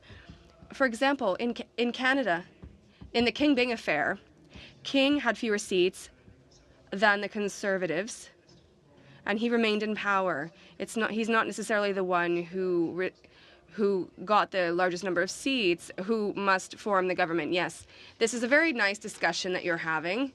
It's a good history course, and I very much appreciated these anecdotes. Madame Romanado, yes, it's my turn. There's a question I've been asking a lot of our experts, and I think it's incredibly important. My background is in post-secondary education, and even our Prime Minister himself named himself Minister of Youth. So I'm going to ask you a question regarding our younger voters. We've heard expert testimony on how we can increase the engagement of our youth in both the voting on election day, but also in the electoral process, and even contemplating running for office later on. We've heard some suggestions, for instance, lowering the voting age to 16, strengthening civics education, MPs going to schools and visiting, and so on and so forth. We've heard about online voting, and of course social media and engagement. I'd like to get a sense from you if there's anything else you could suggest to us that would help us in terms of increasing youth engagement in the voting process, but also in their quest to possibly run for office as well. Thank you. I'm going to give you a very simple one. Restore the public education mandate of the Chief Electoral Officer. It was trimmed under the previous government, and they basically are confined to supporting groups that promote learning about voting in schools. And they are excluded now from, for example, reaching out to young Aboriginal electors, young electors of any background, and so on. And I was at Elections Canada for 2 years, and part of my work as Policy and Research Director was to develop some of the early programs, including, what is it called now? Civics? No, that's not quite right. It used to be called Student Vote. And there were a lot of interesting things that were being developed and that have grown up and so on, but they're now the opportunity Elections Canada has to support those are limited by the law that they must respect, and it would be very easy to restore the law to the way it was. It had been like that for about 20 years and was not creating any huge issues so far as I could tell. Yeah, I would agree with Leslie that I think that some of the things that Elections Canada has been doing over the years in this direction have been very helpful, including making voting easier and things like voting places on campus and things like that. But I would also caution that the steady decline in voting among young people is part of a larger demographic trend, and demographic trends are very hard to reverse. So you don't just reverse them with an administrative fix here and there. I think they do eventually reverse. And so the significant increase in youth voting in the last election is a very hopeful sign, because it starts to develop the habit of voting. And if people do begin to vote early, they will slowly continue, but it takes years for that to be noticed in statistics. Je voudrais simplement vous faire I would simply like to make a comment on e-voting. I would say be very careful, because the secret voting secrecy is important, but there needs to be protection for the system against fraud, because when voting is secret, I can't sell you my vote easily, because the buyer would not know whether I voted as I said I would. Long-distance e-voting can allow you to share this information and to make this vote sellable. So there's a risk, not a minor one, at a time when we're using social media in greater numbers. Well, I'm reticent on this issue, and I don't think that there is a great advantage when it comes to the participation of young voters by adding e-voting. Thank you very much for your attendance today. Thank you. Well, I guess I want to go back to the issue of process. I'll maybe start just by thanking Mr. Deltel for, I think, by raising some examples of where parties who received a higher percentage of the popular vote nevertheless may have felt that they needed to cede power to another party, I think made an excellent case for proportional representation. So I'll thank him for that. But then I want to get back to the issue of process and just give Professor Cyr the opportunity to weigh in on the question that I asked earlier, and Mr. Seidel had an opportunity to answer in his response to another question on, so we're in a situation where there's a commitment by the government to have the 2015 election have been the last one under the first past the post system. To the extent that we want to help the government keep that commitment, what can this committee do on that timeline to kind of move this process forward, to come up with an alternative that would be seen as legitimate in the eyes of Canadians and have something we can act on? If we don't do something here, it seems to me, barring heading out into some kind of citizen assembly process, which I think does pose a challenge for that particular timeline as promised by the government, the alternative seems to be to have Cabinet come out with its own suggestion. What do you think needs to happen here in order to avoid that possibility, which I think does have some problems of legitimacy? I'll be brief and then I'll give the floor to my colleague. It's not the first time that this question has been asked on election reform. As mentioned in Canada, the Law Society of the Law Commission of Canada made a number of suggestions, and without getting into the details on the types of consultations that should occur, at the minimum, you should be able to say that it's not a consensual model. You should be able to consult concretely on concrete objectives.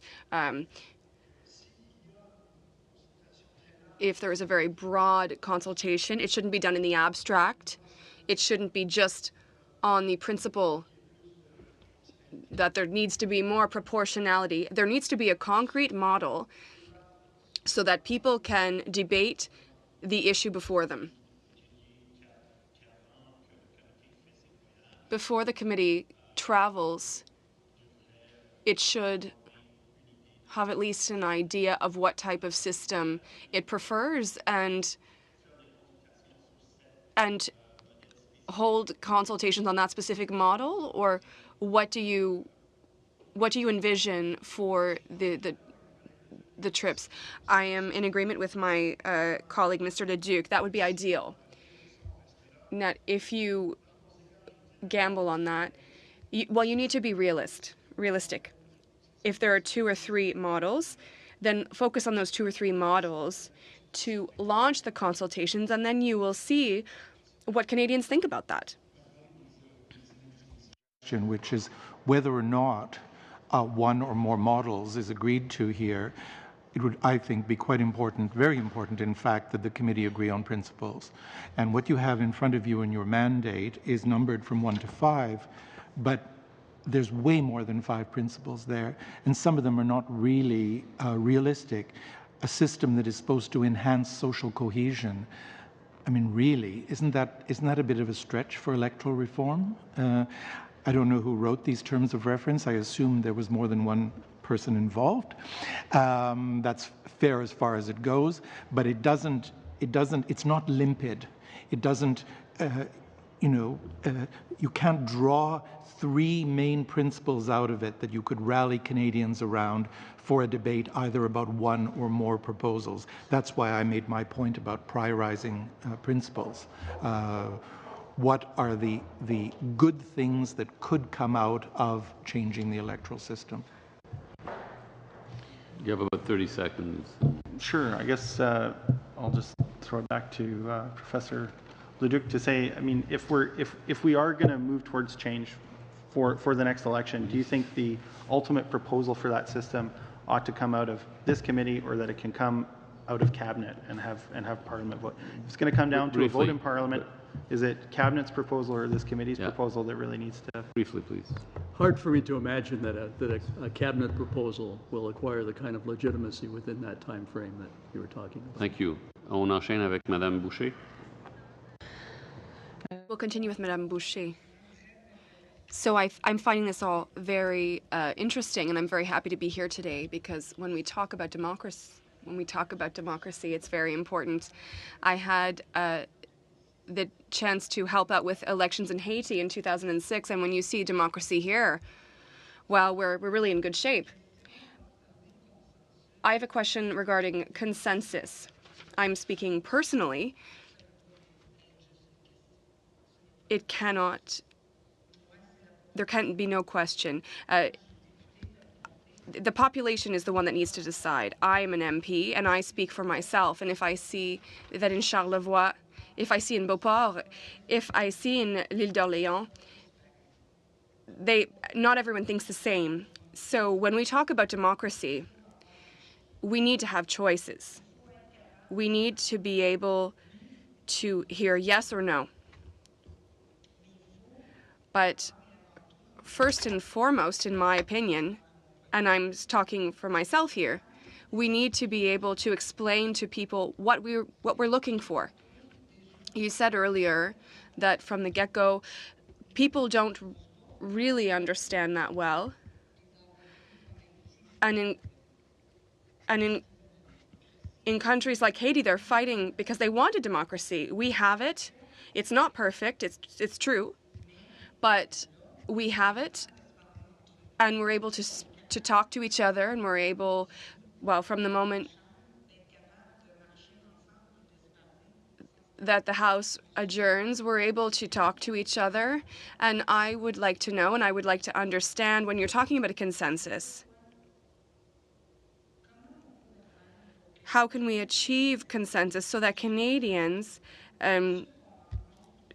Joe Average, people we meet at Tim Hortons, or people in the street, how do we ensure that they understand the issue, and we're not just raising their awareness, but we need to understand what they really want. And for me, that doesn't necessarily mean a small committee of elected officials. And you did very good work, but today I think that if we want to change democracy like this, we need to know what Canadians are thinking. What do you think? I am entirely in agreement. The committee is trying to take the pulse of Canadians with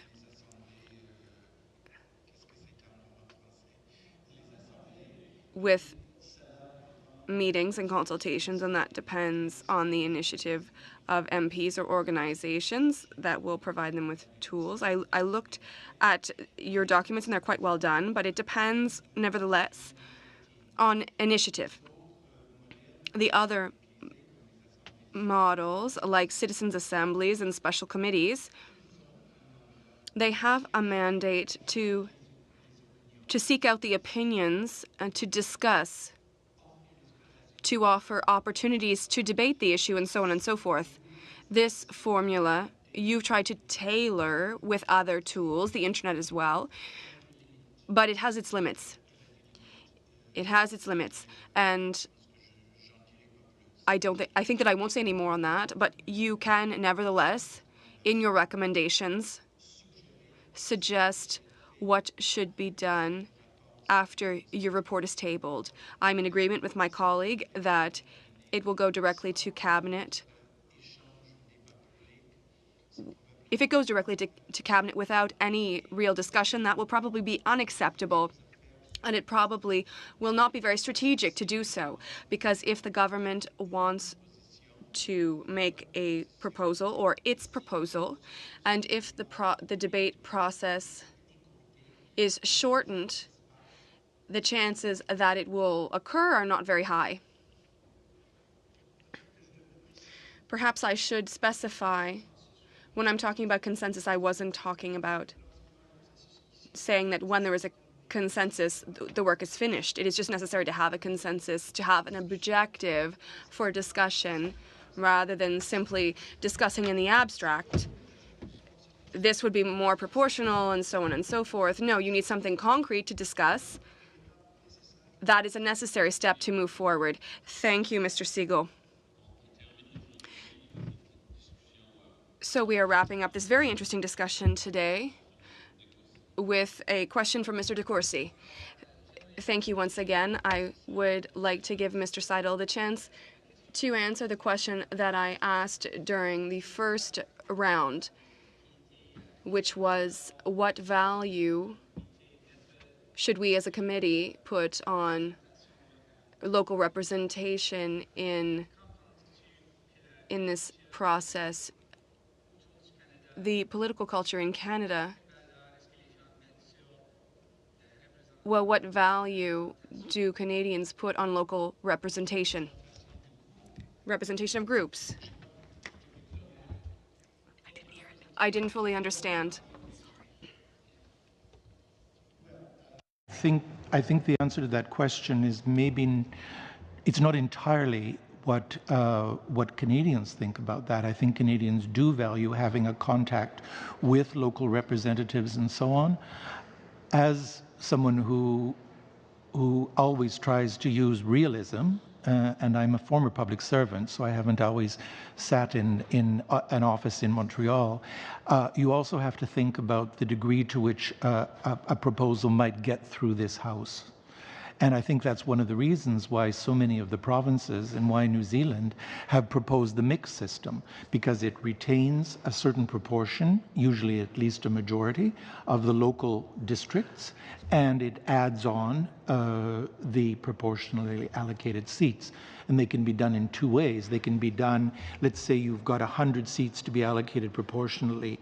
They can be allocated to bring the parties up to where they, in a sense, should be by their vote, or they can be just added on a proportional basis. So if each party got, if it was 30-30-40, as far as the popular vote, then it would be 30-30-40 for those additional seats. That's not used in as many countries because it doesn't give you as proportional result, but it does help to correct some of the gaps in representation that we've seen over our history. But personally, I think that the mixed member model has a lot going for it, because it can be structured to allow quite a bit of voter choice. The results for gender representation in the different countries are quite good under mixed systems. They're slightly better under full party list, but it also preserves those local seats, which I think, you know, you and I think people who study these things have to think, is it going to fly in the end? Is it going to achieve the principles that we believe in, and is it going to fly? One of the principles you mentioned that should be a priority for us is the idea of inclusion and diversity within the system, and I note the statistics that demonstrate that while we still have a ways to go, we're not doing that bad in the percentage of persons of visible minority and Indigenous Canadians who represent us in Parliament. Do you have any statistics, research, indication that demonstrates how persons of visible minorities or Indigenous Canadians turn out to vote, are involved in the democratic process, aside from those who offer and are eventually elected as representatives? And what weight should we place in ensuring enhanced engagement for those Canadians? Well, I put those statistics down for the purpose of partly of demonstrating that there's no exact result of any system. You can't say this will lead to that, because we have this antiquated system. Sorry, I shouldn't keep repeating that. I'll believe it after a while. We have this long-standing system that has adapted to our changing demography. But why do we have more Indigenous MPs in Parliament now? We have it for two reasons. One, because the parties nominated more candidates this time. Three reasons. They nominated them in places where they could win. And above all, because Indigenous Canadians got out to vote in much greater numbers than they did before. The highest increase in turnout in the last election was in young electors. I think it was under 25 in Nunavut. Nunavut is 90% Inuit. So, you know, that gives you two good results, youth and Indigenous voters. But there's no magic. People decided to move. There were signals from leaders. The Grand Chief of the AFN voted for the first time in a federal election. That's a pretty important signal. And all that was happening, you know, I'm not suggesting that we shouldn't be talking about change, but I also think we should be fair about what can be achieved under the present system and give credit to the political leadership that is behind the kinds of change that we have seen. The debate in 2016 is not just about parties. It's not just about the mathematics of party representation. It's about that social and racial and ethnocultural diversity that is within Parliament. So that's an important lens to use in whatever you look at as alternatives. Merci beaucoup. Et ce fut une discussion. Thank you so much. This really was a very fruitful dialogue. Thank you so much for all your remarks, and thank you to all my colleagues for their questions that really highlighted the issues. Thank you to our witnesses. This is the last week of July. This is difficult, but you still got here. Tomorrow morning at 8:30 we're meeting. We have a 1-hour in-camera meeting on committee business. Then we have a hearing, and then we're done for the week. And so I would just like to now adjourn.